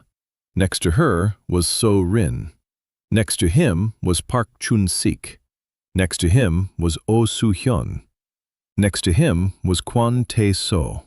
His people, his team. The inspection lasted 5 days. The senior official checked everything: the resident registry, the city map, the inventory report, the mine, the fields, the wall, the school, the dining halls, the wells, the caravanserai. Every day he asked questions. Do Hyuk answered, straightforwardly, without embellishment. Numbers, facts, blueprints. On the 3rd day, the senior official asked to see how the magic worked. Do Hyuk went out to an empty clearing beyond the south gate. The inspectors lined up. Do Hyuk asked the senior official, "Do you have a secretary?" "Yes, a young guy, skinny, always freezing." Do Hyuk nodded. He stepped onto the clearing. He placed his palms on the ground, and in 20 minutes, he built a small house. 1 room, a stove, 2 windows, a low threshold, warm walls, a recess on the windowsill for an inkwell. Because he's a secretary, he writes a lot. The inkwell has to stand steady. A small thing, but the magic heard it. The senior official went inside, came out, stood there. Then he turned to Do Hyuk and said, "I have served the empire for 30 years. I have seen palaces. I have seen fortresses. I have seen temples built by the finest magicians of fire and stone. None of these buildings was built for a specific person." Do Hyuk replied, "I do not know how to build any other way." On the 5th day, the senior official gathered his scrolls, seals, reports. He summoned Do Hyuk. He said, "I am resigning. I am staying here." Do Hyuk blinked. The official continued, "I need a treasurer. A city of 4,000 inhabitants without a treasurer is chaos that you do not yet see, but will see in 6 months. A year." Exactly 1 year had passed since the day Do Hyuk set foot on the barren land of Mangal. Hwasong stood there. 4,000 people, 6 neighborhoods, a 6-meter wall, a mine, fields, a market, a school, a smithy, a pottery workshop, a weaving workshop, 2 trade routes, the eastern one through the pass and the western one across the steppe. Treasurer Moon Seong-ho had put the finances in order in 3 months. Hwasong now had a budget. Small, skewed, but a budget nonetheless. Do Hyuk stood on the wall and looked east. Beyond the gray ridge lay the empire that had sent him here to die. Lee Na stood nearby. Her garrison had grown to 60 men, former soldiers, former peasants whom she trained every day. Not an army, a garrison. She repeated that word every morning at roll call. You are not an army. You are a wall. A wall does not walk. A wall stands. In the morning, a horseman appeared at the pass. Kwon Tae-so. He was riding his horse so hard that foam flew in flakes. Do Hyuk went down to the gate. Kwon Tae-so dismounted. His face was grim. From the capital. And an imperial decree. Mangal has been declared a special control zone. A re-inspection has been ordered. Not 5 officials, 20. With a military escort, 100 soldiers. Do Hyuk took the scroll. He read it. The wording was mild, but the meaning was clear. An investigation into rebellion, illegal tax collection, the illegal formation of armed units. Each point could be interpreted however one pleased. Lee Na's garrison was an armed unit. The coal mine is a resource on which no imperial tax is paid. Moon Sung-ho, a former official who defected to the governor's side, is a deserter. Do Hyuk convened a council. Everyone. So Rin, Lee Na, Park Chun-sik, Oh Soo-hyun, Kwon Tae-so, Moon Sung-ho. Nam Bi came too, for the first time. She sat in the corner, She listened. Li Na spoke first. 100 soldiers is not an inspection. It's a test force. If they find a reason, they'll send in troops. If they don't find a reason, they'll create one. Moon Sung-ho confirmed it. I know how the system works. The decree was drafted by the Min clan's chancellery, formally on behalf of the Council of Nine. But the language is Ming. The phrasing is Ming. It's the second seal, not the first. That means the council didn't vote. The Ming clan pushed it through via the regent. Do Hyuk listened. The Ming clan, the very same one whose son laughed the loudest in the Academy Square. Do Hyuk asked, "How long?" Moon Sung-ho replied, "A month, maybe a month and a half. The journey from the capital to the pass takes 40 days for a column on foot with a supply train." Do Hyuk nodded. A month and a half. In a month and a half, he built Hwasong from scratch. In a month and a half, he can prepare for anything. He stood up. He announced the plan. First, a wall from 6 meters to 12, around the entire perimeter. So Rin was already drawing it up. Second, documentation. Moon Sung-ho. I need the complete set. Every law we haven't broken. Every authority I'm entitled to exercise as governor. Every tax we're not required to pay because Mangal is listed as uninhabited territory, and there are no taxes on uninhabited territory. Moon Sung-ho allowed himself a thin, dry smile. Third, Li Na. The garrison. No fighting. Stand on the walls, beautifully, disciplined, so that 100 Imperial soul take one look and realize this isn't a rabble but order. Li Na nodded. Fourth, Hyun. When they arrive, I want them to eat in our mess hall, from the communal pot, like everyone else. Hyun smiled. Understood, Governor. I'll feed them so well they won't want to go home.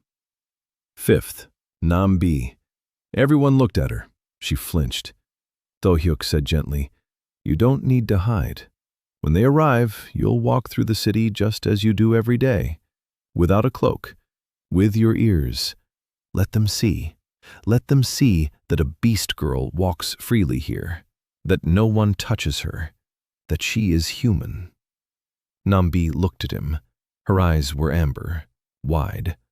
Then she nodded, once. A month and a half, until Hyuk worked. The wall grew, meter by meter. 7, 8, 9, 10, 11, 12. Every day he raised a section. Every evening he collapsed into bed and slept for 4 hours. Every morning he got up and continued. So Rin worked beside him. She made corrections. She added details. A buttress here, a gutter there, a wider platform here to accommodate the oil boilers. Do Hyuk looked at her. Oil boilers? So Rin replied without looking up from the blueprint.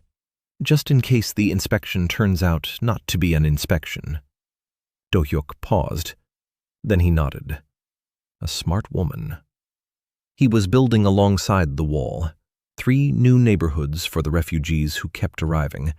A second caravansary. An expansion of the mine. A second shaft. Deeper. To the anthracite seam he had located with magic at a depth of 40 meters. Anthracite burns cleaner and hotter than brown coal. More valuable. More expensive. Merchants will pay more. He was building a satellite town. The first one. 4 kilometers south of Hwasong. Near the fields. Small. 20 houses. A warehouse for the harvest. A well. Ovens. For those who work in the fields. So they wouldn't have to walk 4 kilometers back and forth every day. So Rin named it Namfun, South Wind. The millet in the fields was heading. Park Chun-sik walked between the rows and stroked the ears of grain with his hand. His eyes were wet. He was a farmer. He understood what a harvest on barren land meant. The first harvest yielded enough to feed Hwasong for 2 weeks without supplies. Not much, but a start. They set aside seeds for the next season. They would triple the acreage. Even Hyuk knew that in 2 years, the fields would feed the city entirely, if they were given 2 years. The inspection arrived on the 43rd day. 20 officials, 100 soldiers, 3 banners of the Min clan. The head of the inspection, young, about 25, well-groomed, slender fingers, haughty eyes, Min Junho. The youngest son of Min Gyeongchol, head of the Min clan, the very one. Do Hyuk stood at the gate. The gate was open. The garrison was on the walls. 60 men, no more. Lee Na in front, back straight, sword at her belt, face stony. Min Junho rode through the gate and stopped. He looked. The street, lanterns, houses, a 12-meter wall behind him. Children returning from school. Nambi walks down the street with a basket. White ears, a tail, carefree. Min Junho watched her for a long time. Then he shifted his gaze to Do Hyuk. Governor Yoon, we have arrived to verify the legality of your actions within the territory of Mangal. Do Hyuk bowed, neatly, like a foreman greeting a client. Welcome to Hwasong. The hotel is ready. Dinner is in the communal dining hall. Moon Sung-ho will hand over all the documents to you in the morning. Min Junho hadn't expected this.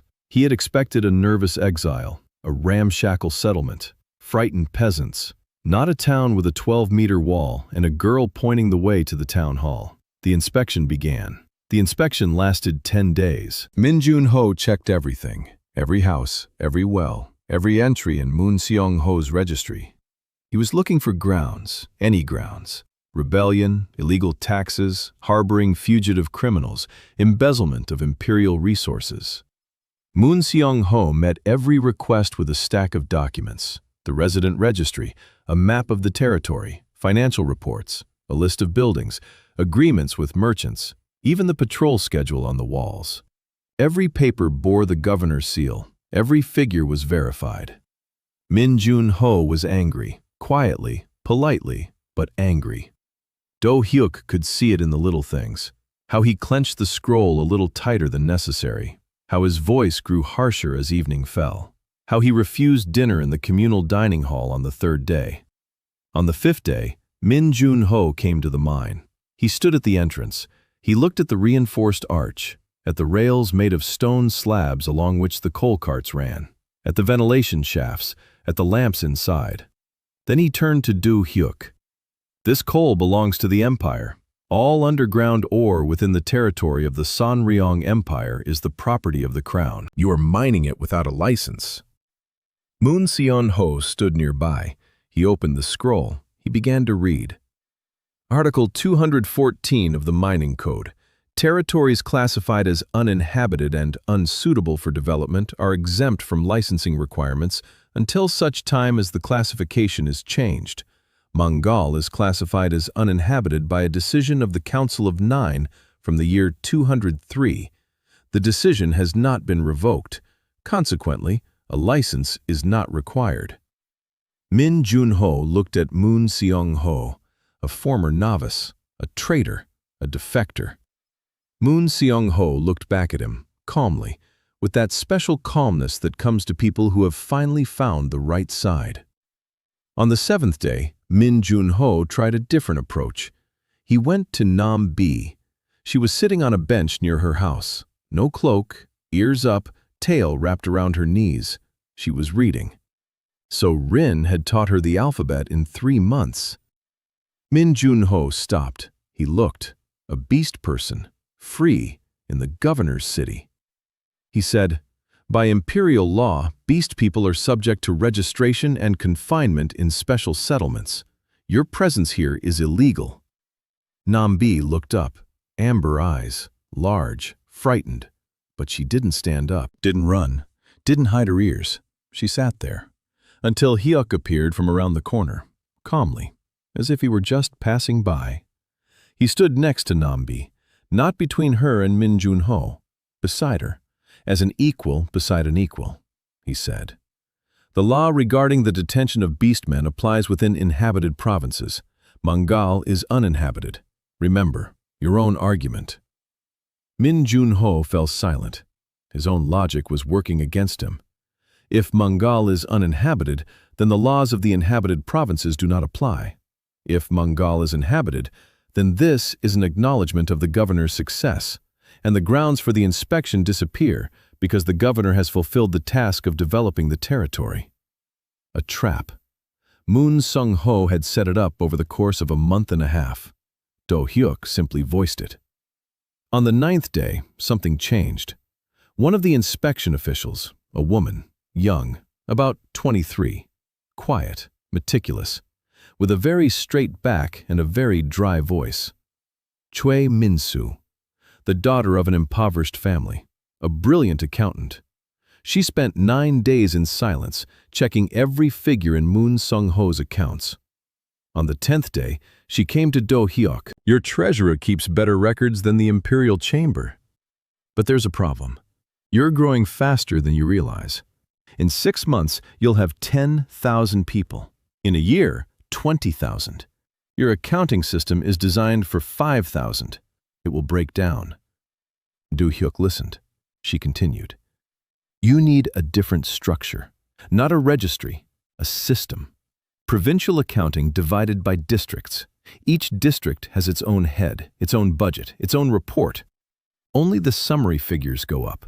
Otherwise, one person won't be able to handle it, even if that person is Moon Sung-ho. Do Hyuk asked. You came here on an inspection, Choi Min-soo replied. I came to find grounds to strip you of your title. I didn't find any. Now I have nothing to write in my report. But I do have work to do here. Do Hyuk looked at her. He asked, What do you need? A desk, paper, access to documents? Silence. Do Hyuk set up an office for her that very day. Small, stone walls, thick, quiet. A window facing east, a wide desk, shelves along the walls.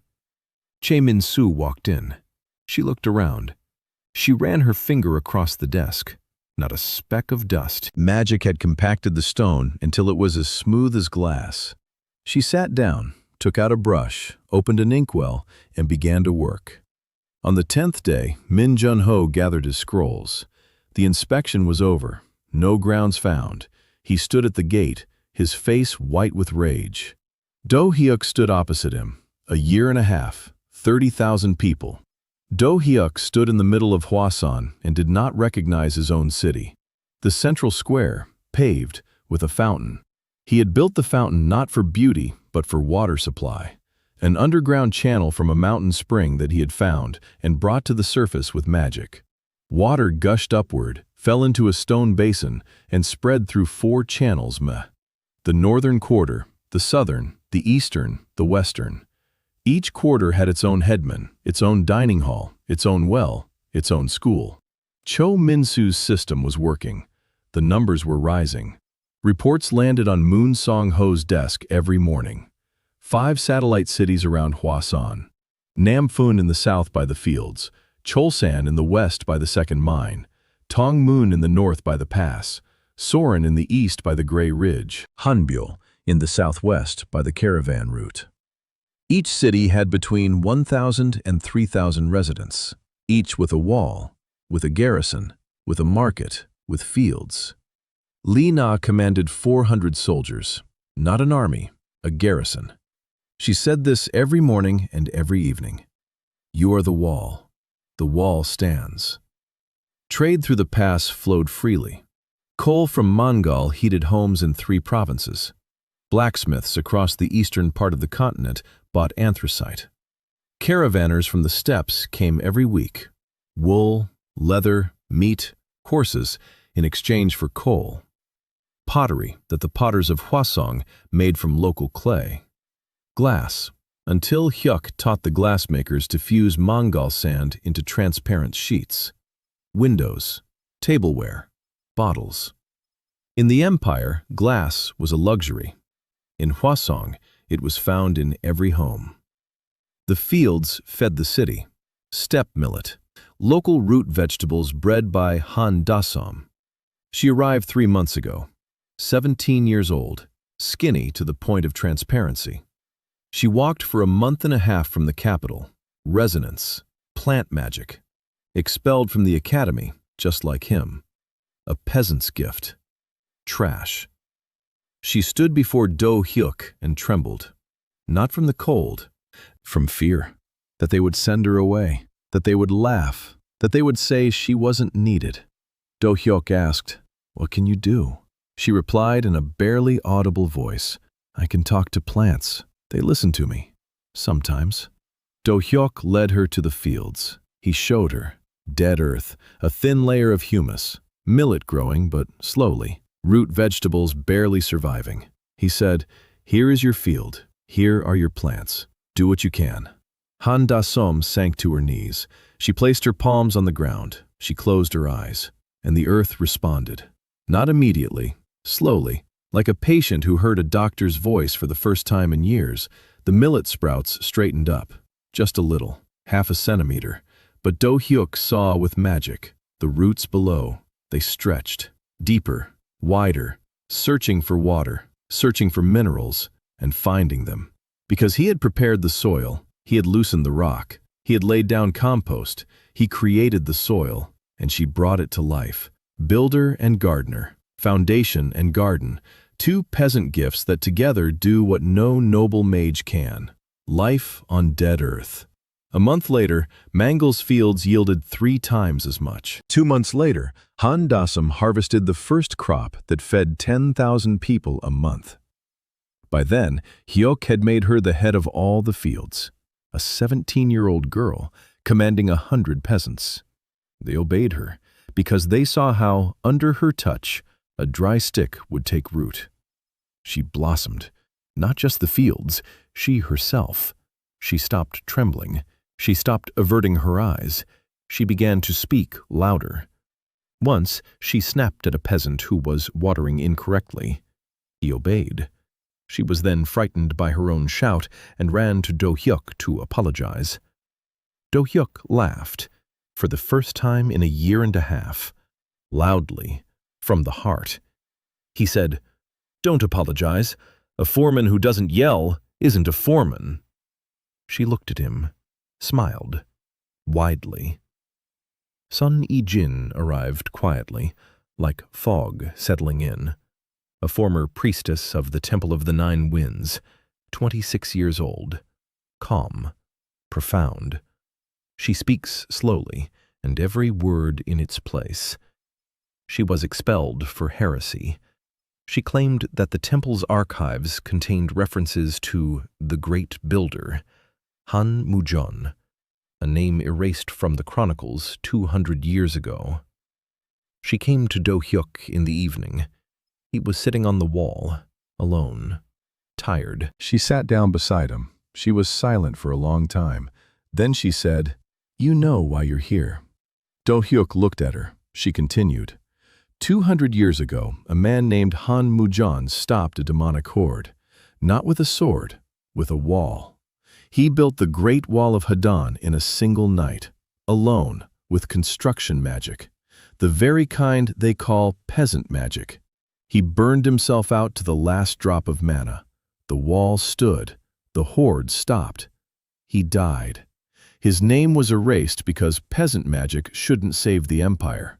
It didn't fit the natural order of things. Do Hyuk listened. He didn't interrupt. She spoke for 3 nights. She came every evening, sat down beside him, told him about Han Mujon, about the Great Wall, about how the wall was never finished. 3/4 of it. Han Mujon died on the 3rd quarter. The last section of the wall was never built. And for 200 years, what the wall was meant to seal has been seeping through it. The Mangal Wasteland is not dead from war. It is dead from what lies beneath it. A demonic curse. Slow, silent. It kills the earth, poisons the water. It crumbles the stone. That is why nothing has grown here for 200 years. On the 4th night, Do Hyuk descended into the basement of an old border tower on the edge of the Grey Ridge. The tower had stood for 1,000 years. Its foundation went deep. He walked down the steps he had carved himself into the stone, deeper, deeper. 20 meters underground, he found a wall, an old one, a huge one, stretching in both directions farther than he could sense. There was an inscription on the stone of the wall, a single name, Han Mujon. Do Hyuk placed his palm on the stone, and the stone responded. Warmth, recognition, as if the wall had been waiting, 200 years waiting for someone to come and understand how to finish it. He stood in the darkness, his hand on the warm stone. And for the first time, he truly understood why he was here. 2.5 years, 120,000 people, 7 cities, his own 3-page code of laws. Do Hyuk wrote it in a single evening, 3 pages, not because he was lazy, because in Busan he had seen where thousands of pages that no one reads lead. 3 rules on the first page. Do not kill, do not steal, do not strike. Everything else is decided by the neighborhood elders. If the elders can't handle it, they come to him. It worked. His own coin, small, stone, with the imprint of a wall. Choi Min-soo developed the system. The coins aren't made of gold, they're made of compressed stone, impossible to counterfeit. Only Do Hyuk can compress stone to such a density. Each coin is like a signature. Merchants accepted them quickly. Hwasong stone is more reliable than the empire's gold. A fleet of river barges. So Rin found an underground river. Do Hyuk brought it to the surface. A canal from the Gray Ridge to the steppes. Barges made of petrified wood. Coal and glass to the west. Wool and meat to the east. Trade, the lifeblood of the city. And then war came. The Min clan declared Mangal a rebellious territory. Min clan leader Gyeong Chol personally led the united army of the 3 clans. 15,000 soldiers, 2 fire mages, a lightning mage, siege engines, 3 months' worth of supplies. They advanced without haste, confidently. 15,000 against 400. Numbers don't lie. Kwon Tae-so brought the news 20 days before their approach, before Hyuk convened a council. A full one. Everyone. So Rin, Lee Na, Park Chun-sik, Oh Soo-hyun, Kwon Tae-so, Moon Sung-ho, Chae Min-so, Han Da-som, Sung Yi-jin, Nam Bi. 10 people at the table. His people. His team. Lee Na spoke first. 400 against 15,000. On the walls. We can hold out. If the walls hold. The walls are 12 meters high. Thick enough. The towers are well spaced. 3 months' worth of water and food. The problem. Mages. A fire mage could melt the wall. Lightning strikes the people on the walls. Do Hyuk nodded. The walls will hold. He'll compact the stone to the max. He knows every seam, every crack, every point of stress. The wall is him. So Rin unfolded the blueprint. Counter fortifications. An inner wall in case the outer one is breached. Traps between the walls. Narrow passages where cavalry is useless. She designed the defenses just as she designed the city, with calculation, with logic. Chae Min-soo reported on the supplies. Grain, water, coal, medicines, bandages. Everything counted. Everything laid out. Han Da-som said quietly, I can grow thorns, on the walls, between the stones. If the governor leaves gaps, plants that cut through flesh. I saw such plants in the southern forests. I need seeds. Park Chun-sik found the seeds in 3 days. A caravan driver from the steppe.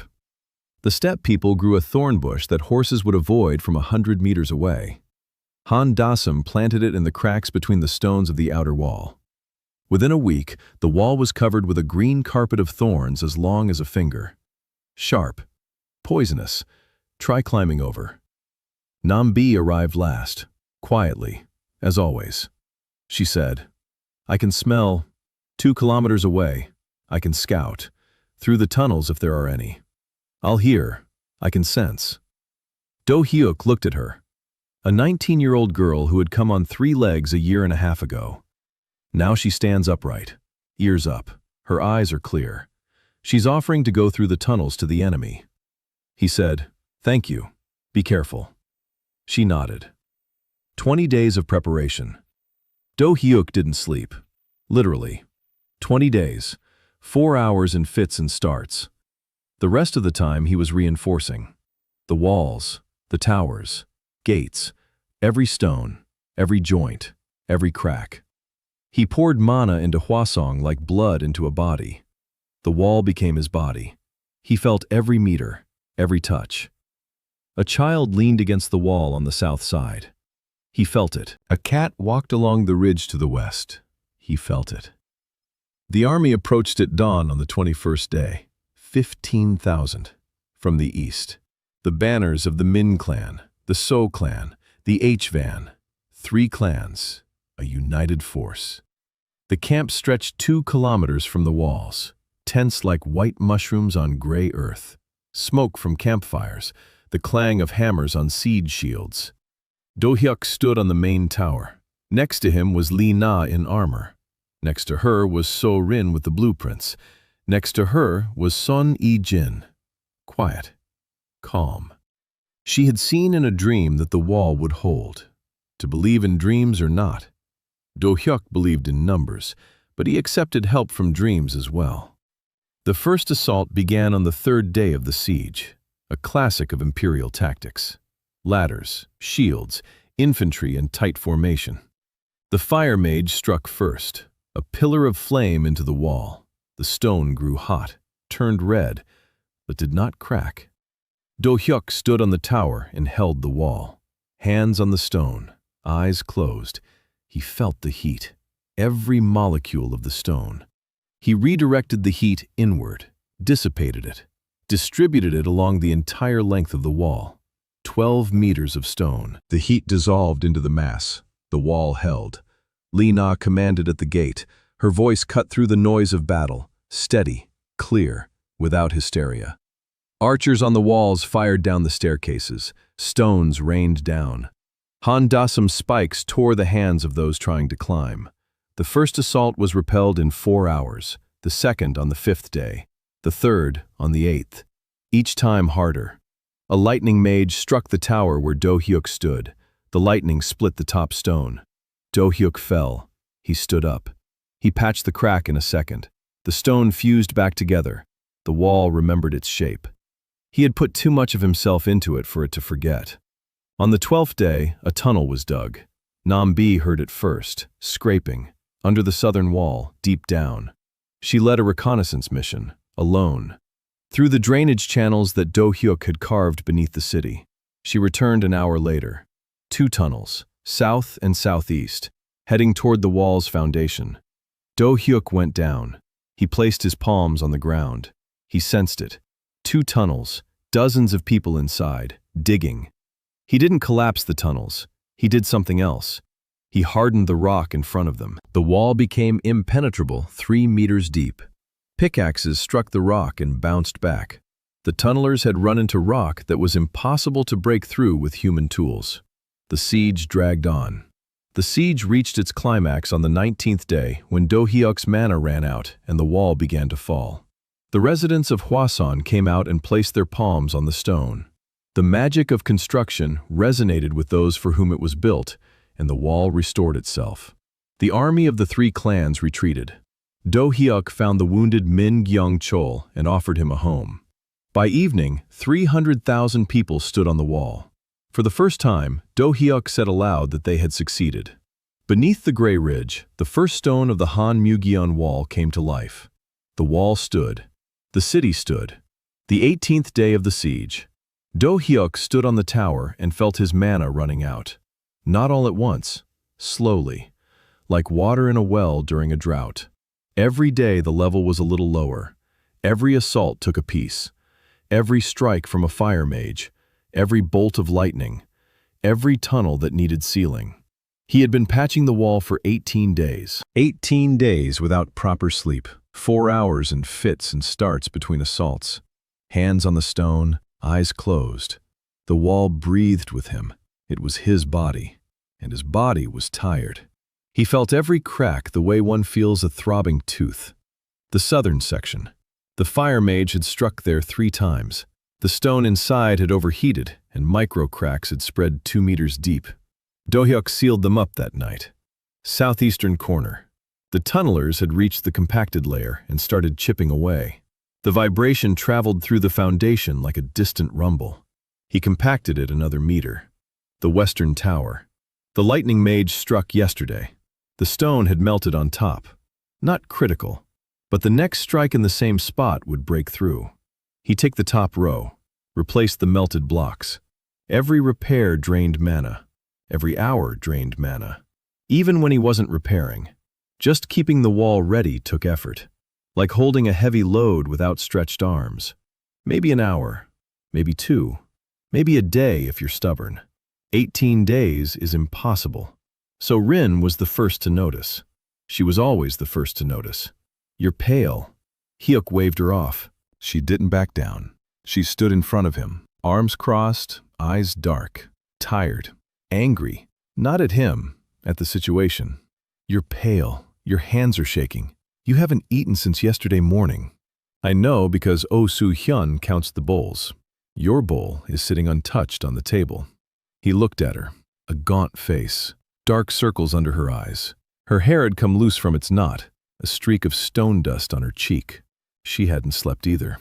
She sat next to him on the wall every night, with blueprints, with plans, with the counter-fortifications he was building according to her design between assaults. When the fire mage struck the southern section and the stone glowed red-hot, she didn't leave. She stood nearby, holding the blueprint, pointing out where to reinforce, her voice steady, her hands trembling, but her voice steady. She asked, "How much do you have left?" He answered honestly. For the first time in 18 days, he told the truth. 2, maybe 3 days. Then the wall would start to fall. Not all at once, section by section. First, the southern one. It was the most damaged. Then the southeast. Then the gate. So Rin was silent. The wind ruffled strands of hair at her temple. Down on the street, Oh Soo-hyun was carrying a cauldron to the garrison barracks. Lee Na was checking the posts on the western wall. Nam Bi was sitting by the drainage ditch, her ears pricked up, listening to the ground. Tunnels. Han Da-sam was watering the thorns on the outer side of the wall. The plants were tired too. They too needed her magic to hold on. Cho Min-soo sat in the basement of the administrative building and counted. Supplies. Days. Losses. Sun E-jin stood at the entrance to the basement shelter where the children and the elderly were hiding. Quiet. Calm. As always. Everyone was working. Everyone was holding on. But everyone knew. The wall is Do Hyuk. If he falls, the wall will fall. So Rin said, "You built this wall for people. For each and every one of them. For Grandma So-yun with her bad knees. For Nam Bi with her sensitive ears. For Ho Jin-soo, who was the first to touch the warm wall. For the family with 3 children in house number 1. For Park Chun-sik, who cried over the first sprout. For Oh Soo-hyun, who feeds everyone and never complains. For everyone." Do Hyuk nodded. She continued. "Then tell them." He didn't understand. So Rin repeated, "Tell them. Go downstairs and tell them. You're the foreman. You tell the crew what to do. Tell them what needs to be done." He looked at her. She looked at him, not a shred of doubt in her eyes. He climbed down from the tower. He stepped out onto the central square. It was evening. Between assaults, the Min clan's army was resting. It was preparing for tomorrow morning. Do Hyuk stood by the fountain he had built himself. Water shot upward. It fell into a stone basin. It flowed through the channels. The city was alive. Even under siege, children played in the alley, quietly, not as usual. A siege teaches children to play quietly. The old people sat by the walls. The blacksmith was shaping arrowheads. The weaver was mending bandages. The city lived because the wall stood. The wall stood because he held it up. And he couldn't do it anymore. Until Hyuk stopped gathering people, stopped speaking from the tower, stopped giving speeches. He approached Grandma So-yun. She was sitting by the wall of her house. House number 3, first block, that very one, with a ramp, with a low threshold, with a warm floor. Her knees ached. They always ached. But she was alive. 2.5 years, in a place where everyone was supposed to die that first winter. He crouched down beside her. He said quietly, "Grandma, I need help." So-yun looked at him, old eyes, cloudy, but smart. She saw everything. She saw him staggering on the tower, how So-rin grabbed his elbow this morning when he almost fell. She knew. "What do you need, son?" he said. "The wall is tired. I'm tired. Tomorrow morning they'll launch their final assault, with all their might. I can't hold it alone. I need the people to come out to the wall and place their palms on the stone. Just touch it, nothing more.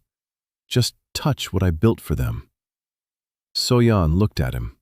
Then she placed her old wrinkled hand on his palm. She squeezed it, tightly, the way grandmothers do. "I'll tell the neighbors." Do Hyuk stood up. He walked on, not across the square, to the houses, one by one. He knocked. He went in. He sat down. He spoke. Quietly, simply. Just as he used to speak on the construction site when the crew needed to stay for overtime. No orders, no grandstanding. I need help. Come to the wall in the morning. Place your hands on the stone. That's all. He covered 3 blocks that night. Not all of them. He was in time. But Grandma So-yeon's neighbors covered the 4th. Oh Soo-hyun covered the 5th. Park Chun-sik covered the 6th. Kwan Tae-so ran to Nampoon and back. Moon Sung-ho quietly walked through the market row. The word spread like warmth along a stove wall, from house to house, from person to person. At dawn of the 19th day, Min Gyung-chol led his army into the final assault. All 15,000, all 3 mages, all the siege engines, together. He knew the wall was weakening. His scouts had reported it. The governor could barely stand. He was staggering, pale as chalk. One more blow, and Hwasong would fall.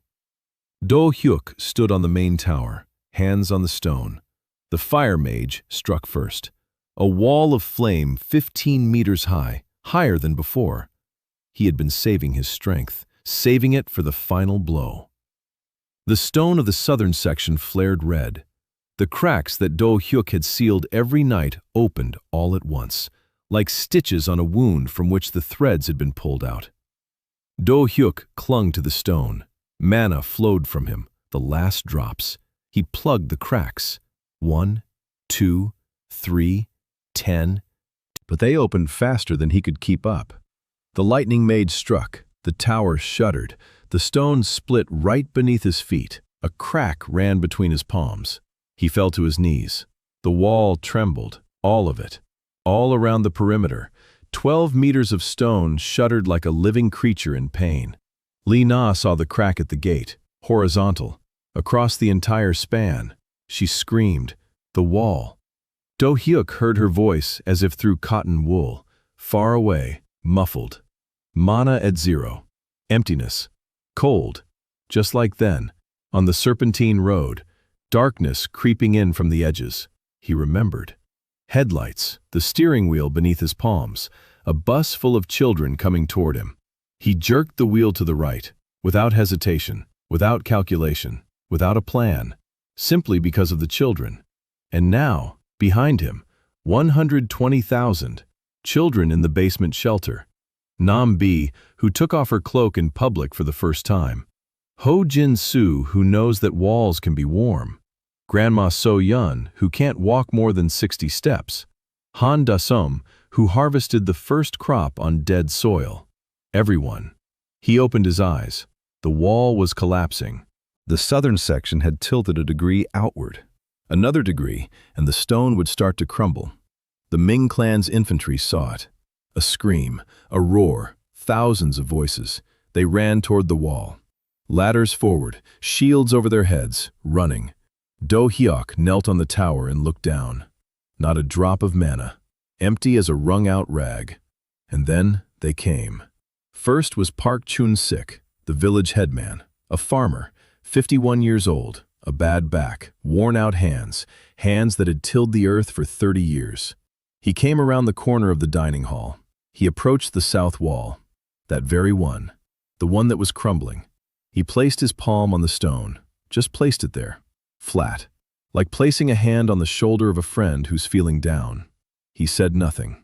Behind him, Oh Soo-hyun. She wiped her hands on her apron. As always, red hands, calloused, hands that had fed the town for 2.5 years.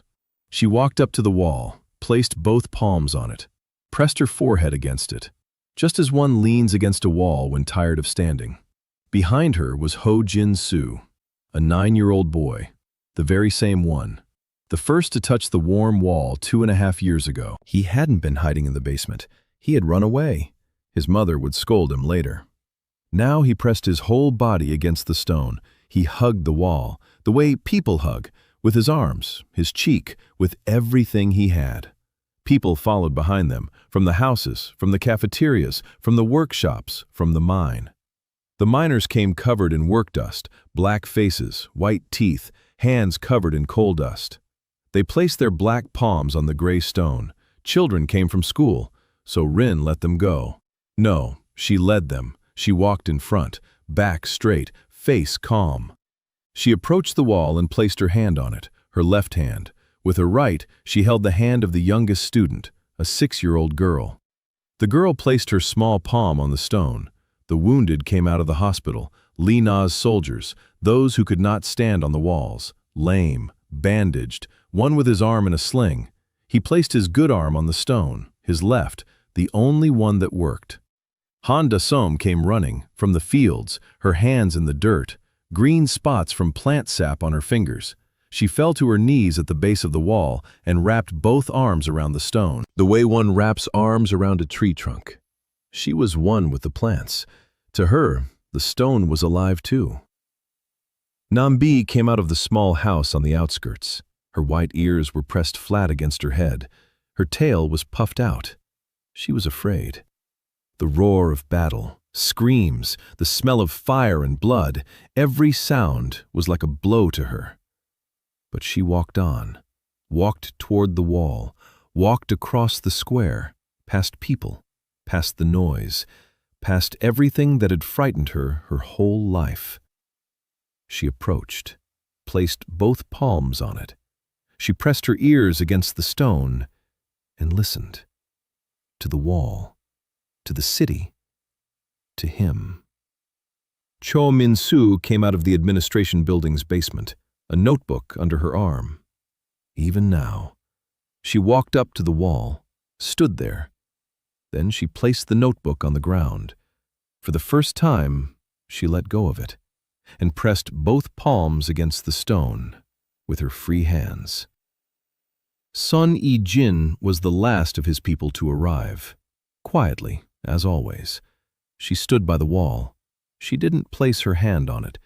She leaned her back against it. She closed her eyes and whispered something. Do Hyuk didn't hear the words, but the stone did. People were coming. Not 10, not 100, by the thousands, from every neighborhood, from every house. Steppe merchants emerged from the caravanserai. They weren't residents of Hwasong, they were guests, but they placed their hands on the stone too. The last nurse came out of the hospital. From the smithy, the blacksmith. From the bakery, the baker. Hands covered in flour, white prints on the gray stone. Do Hyuk felt it from above, at first like a spark, small, warm. One. Park Chun-sik's palm. Then a second. Oh Soo-hyun. A third. Ho Jin-soo. And more. Like lights that ignite one after another. 10, 100, 1,000. Each palm on the stone was like a small bonfire. Not manna, something else. Deeper, warmer, more human. The magic of construction resonates with those for whom it is built. He had known this since the third day, from the moment Ho Jin-soo touched the warm wall. But he didn't know the scale. 1 person, a warm wall. 10 people, a wall that doesn't freeze in winter. 100 people, a wall that heals minor cracks. 1,000, 10,000, 100,000. He didn't know what would happen. No one did. The crack in the southern section stopped, froze, as if an invisible hand had pressed stone to stone. Then it began to close, slowly, millimeter by millimeter, stone to stone, seam to seam. The wall was healing itself, not with Do Hyuk's mana. He was empty, completely empty. But the wall was not empty. The warmth of 120,000 palms flowed into it. The warmth of people who came here to die and stayed to live, who drank murky water from puddles and now bathe in the bathhouse, who hid their children under carts and now send them to school, who did not know their own names in imperial documents and now live in a city with a name. Hwasong, the fiery fortress. Because it is not fires that burn, it is the light in the windows that burns. The southern section straightened. It stood level. The cracks closed.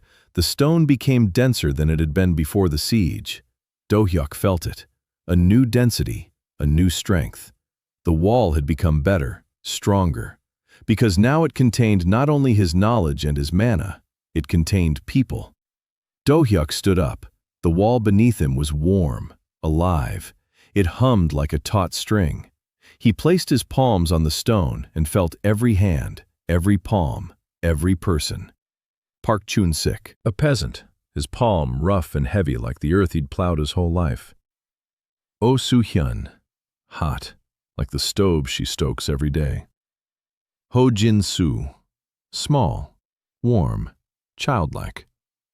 So-rin, delicate, precise, like a line on a blueprint.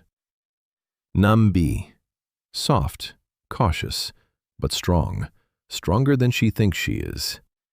He sensed them all, each one, by name, by warmth, by who they are. And the wall sensed it too. The fire mage struck again, gathered all his strength, a 20-meter pillar of flame, his last trump card. The fire engulfed the southern section, that very one. The stone should have melted, but it didn't. The wall absorbed the heat, soaked it up, as if 120,000 people simultaneously inhaled the fire and exhaled warmth. The stone didn't turn red hot. It grew warmer, just a little, like the wall of a house with a stove burning inside. Cozy warmth, homely. The fire mage recoiled. His flame did no harm to the wall warmed by 120,000 people. It was like throwing a torch into a volcano. The lightning mage struck, the final bolt, a powerful one, at the main tower where Do Hyuk stood. The lightning passed through the stone, down, into the ground. The wall deflected it, like a lightning rod. The stone didn't even crack. The wall stood, warm, indestructible, alive. Lee Na stood at the gate and cried, for the first time in her life, silently, just tears running down her cheeks.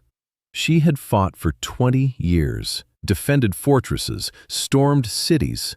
She had never seen a wall protect people, nor people protect the wall. To see an old man and a child standing side by side, holding a stone in their palms, and the stone holding them. The Ming clan's army stood beneath the wall, 15,000 men, with ladders, with shields, with a battering ram. They saw the crack close. They saw the fire go out. They saw the lightning strike the ground. The front-line infantry stopped, not because of an order, because the wall before them was glowing with a warm golden light, as if thousands of tiny fires were burning inside the stone. Palms on the stone, on the other side. The soldiers of the Min clan were the sons of peasants. They knew what a wall at home was like. They knew what warm stone was like. They knew what a place where people lived looked like. And they saw that Hwasong was a home, not a fortress, a home, a large one, for 120,000 people, but a home. The first soldier lowered the ladder, the second, the third, the 10th. The centurion shouted, "Raise it!" No one raised it. The Ming clan's army stood beneath the walls of Hwasong and did not advance to storm them. Not out of fear, out of understanding. They had come to destroy a home, not an enemy's fortress, a home for people. Min Gyong-chol stood in his tent 2 kilometers from the wall. He saw it. He saw his army come to a halt. He saw the light on the wall. He saw the 3 mages retreat one after another. He sat down on a folding chair. He sat there for a long time. Then he gave the order. Retreat. The army left at dawn on the 20th day, quietly, without banners. The tents were rolled up. The fires were extinguished. 15,000 soldiers marched away in silence. Some looked back at the wall. The light had already gone out. But the heat could still be felt. even from 2 kilometers away. Do Hyuk watched from the tower. Everyone stood nearby. So-rin, Lee-na, Park Chon-sik, Oh Soo-hyun, Nam-bi, Han Da-som, Chae Min-so, Song Yi-jin, Moon Sung-ho, Kwon Tae-so, Bong Gil, Ho Jin-soo, who had finally received it from his mother and stood there with a red ear. Everyone. When the last squad disappeared over the horizon, Do Hyuk came down. He walked alone, unarmed, in the work jacket he'd worn on the construction site for 2.5 years. The jacket was old, worn out, stained with stone dust and coal dust, with a hole in the elbow that Nam-bi had sewn up with small, neat stitches. He walked across the field, the gray earth of Mangal under his feet, that very same earth, dead, sick, but not quite dead anymore. Here and there, tufts of steppe grass poked up, traces of Han Da-som's work. Life was returning, slowly, but it was returning. Min Jung-chol's tent stood alone, the last one. All the others had been rolled up and taken away.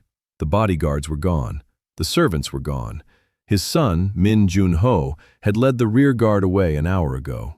The old man remained. Do Hyuk pulled back the curtain. He entered. Min Jung-chol lay on a mat, 60 years old, white hair, a gray face, his hand pressed to his chest, his heart. He'd suffered a stroke during the retreat. When he gave the order and realized he had lost not a battle but something greater, that his worldview, in which peasant magic was rubbish and a wall in the wasteland was impossible, had crumbled like shoddy masonry. He was waiting, not for death, for disgrace, which is worse. Do Hyuk walked in and sat down next to him on a crate. A scroll was sticking out from under the hem of his jacket. That very one, the governor's appointment, with the Academy's seal. He had carried it with him from day one, 2.5 years, in his bosom. Min Jung-chol turned his head. He looked, eyes cloudy, sick, but clear. He recognized him. The boy from the square, the builder, the governor, the one his son had laughed at. They were silent for a minute, 2. The wind flapped the tent's canopy. It smelled of cooled coals and horses and sweat and old age. Until Hyuk spoke.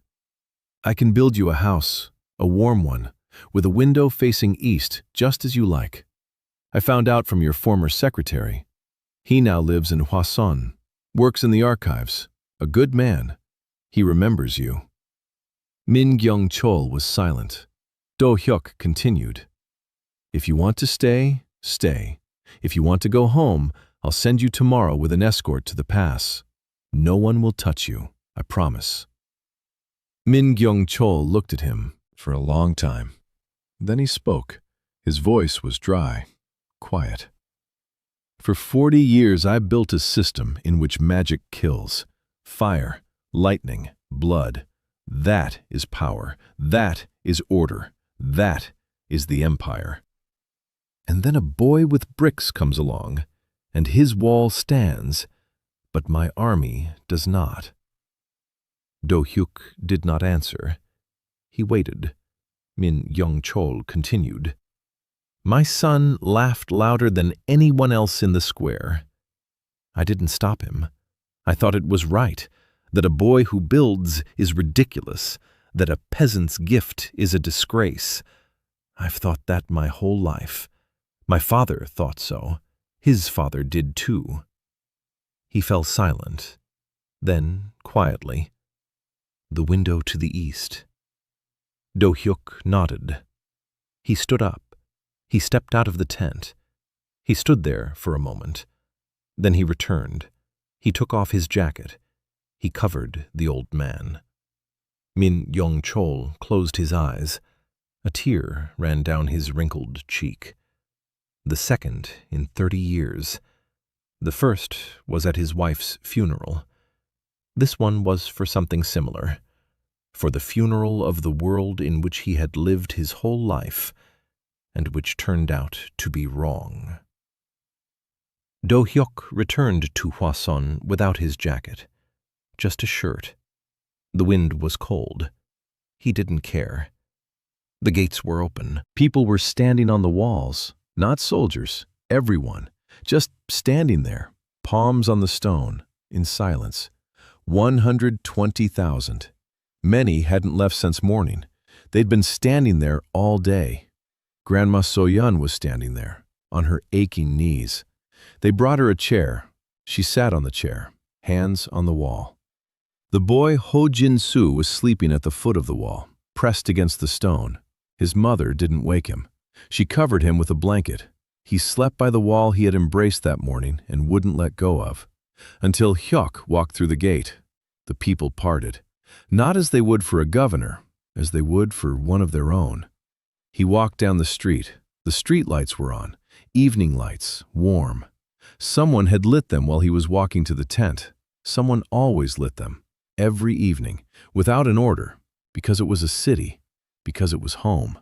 He climbed up to the main tower. He stood there. He looked at the walls, at the people on the walls, at the city below, at the lights in the windows, at the smoke rising from the dining halls, at the fields beyond the southern wall where Han Da-som's millet was turning green, at the gray ridge where, beneath the mountain, Hanmujeon's unfinished wall. Hanmujeon. At the stars he had never learned to name in 2.5 years. So Rin was beside him, her shoulder brushed against his, gently, as if by accident, but not by accident. He didn't pull away, she didn't pull away. 2.5 years side by side. 2.5 years of arguing over blueprints, sleepless nights on the wall. Silence that speaks louder than words. Her fingers touched his palm, intertwined, warm, slender, calloused from the chalk. The hand of an architect. The hand of a man who had found someone he could trust with his project. He squeezed her fingers, gently, as if holding a blueprint that mustn't be creased. Lee Na stood nearby, standing straight, hands behind her back, as if on guard duty. But her eyes were wet, and a smile, that very one, wide, rare, genuine. She said softly, "It's worth standing on the wall for this." Do Hyuk remembered. She had said the same words 1.5 years ago, when she saw Nam Bi and Ho Jin-soo on the street. Then and now, the same thing. Nam Bi was nearby, white ears in the moonlight light, silvery. Her tail wrapped around the tower's railing. She wasn't hiding. She hadn't been hiding for a long time. She was looking down on the city from above, amber eyes in the darkness, glowing, quiet, warm. Home. Her home. Her first real one, with thick walls and double-paned windows and silence inside. Next to her, Cho Min-soo, without a notebook, for the first time in a year without a notebook. Her hands were free. She didn't know what to do with them. She stood there. She looked at the city she had counted down to the very last sack of grain, and every number was in place. Next to her was Han Da-som, 18 years old. She had grown up. Over the past year, not just in height, she stood next to the adults, as an equal. The girl who had been told her gift was trash, and with that trash, she had fed 120,000 people. Sun E-jin stood slightly behind, as always, quiet, deep. She wasn't looking not at the city, at the gray ridge, where the unfinished wall lay beneath the mountain. 200 years, 3/4, a quarter remains, until Hyuk caught her gaze. She nodded, slowly. He nodded back. Then, not now, later, the horde will return. He knew it. She knew it. Everyone who had heard Hanmujeon's story knew it. What lies beneath Mangal hasn't gone away. It waits, just as it has waited for 200 years. And when it comes, the wall must meet it. Not 6 meters, not 12, a wall encircling all of Hadan. The one Hanmujeon started and didn't finish. Tomorrow, Do Hyuk will start digging. He'll go down again into the basement of the old border tower. He'll place his hand on the stone bearing Hanmujeon's name, and he'll begin to study how to finish what was started 200 years ago. A new blueprint, a new project, the biggest of his life. In both lives. But that will be tomorrow. Today he stood on the tower. Beside him, 6 women who had walked with him through these years. Below, the city he built with his hands, magic, and the stubbornness of a Busan foreman. All around, people who came here to die and stayed to live. On the wall, palms, thousands of palms, warm, alive. And he allowed himself, for the first time in 2.5 years, to whisper as he exhaled, so that only those nearby could hear. It seems we've succeeded. So Rin squeezed his hand tighter. Li Na placed her heavy hand on his shoulder. Nambi pressed her ear against his back. She heard his heartbeat, steady, alive. Deep beneath the gray ridge, at the base of the old wall, the first stone stirred. The stone bearing the name Han Mugon. For 200 years it had been cold. For 200 years it had waited. And now, for the first time, it grew warm. Like a hand on the wall. Like a wall with a fire burning inside. Like a house where people live. He had waited. Up above, the foreman from Busan stood on the tower and looked down at his city. The wall stood. The city stood. Lights were burning. Children slept. Old people warmed themselves by the stoves. At the market, merchants were counting their wares. In the smithy, metal was cooling. At the school, a drawing that So Rin had drawn for the students remained on the blackboard. Plumbing. They were learning about plumbing. Everything stood. Everything worked. Everything lived. And somewhere far away, beyond the gray ridge, beyond the pass, beyond the provinces and cities of the empire, in the square of Kyunghwa Academy, the night wind swayed the flags. And if anyone had listened, they would have heard it. In the stones of the square, in those very stones upon which 2.5 years ago, a boy had knelt and listened as they laughed at him. Something was humming in those stones, quietly, distantly, like an echo. The mango wall spoke to every stone of Hadan, and the stone answered. The wall stood.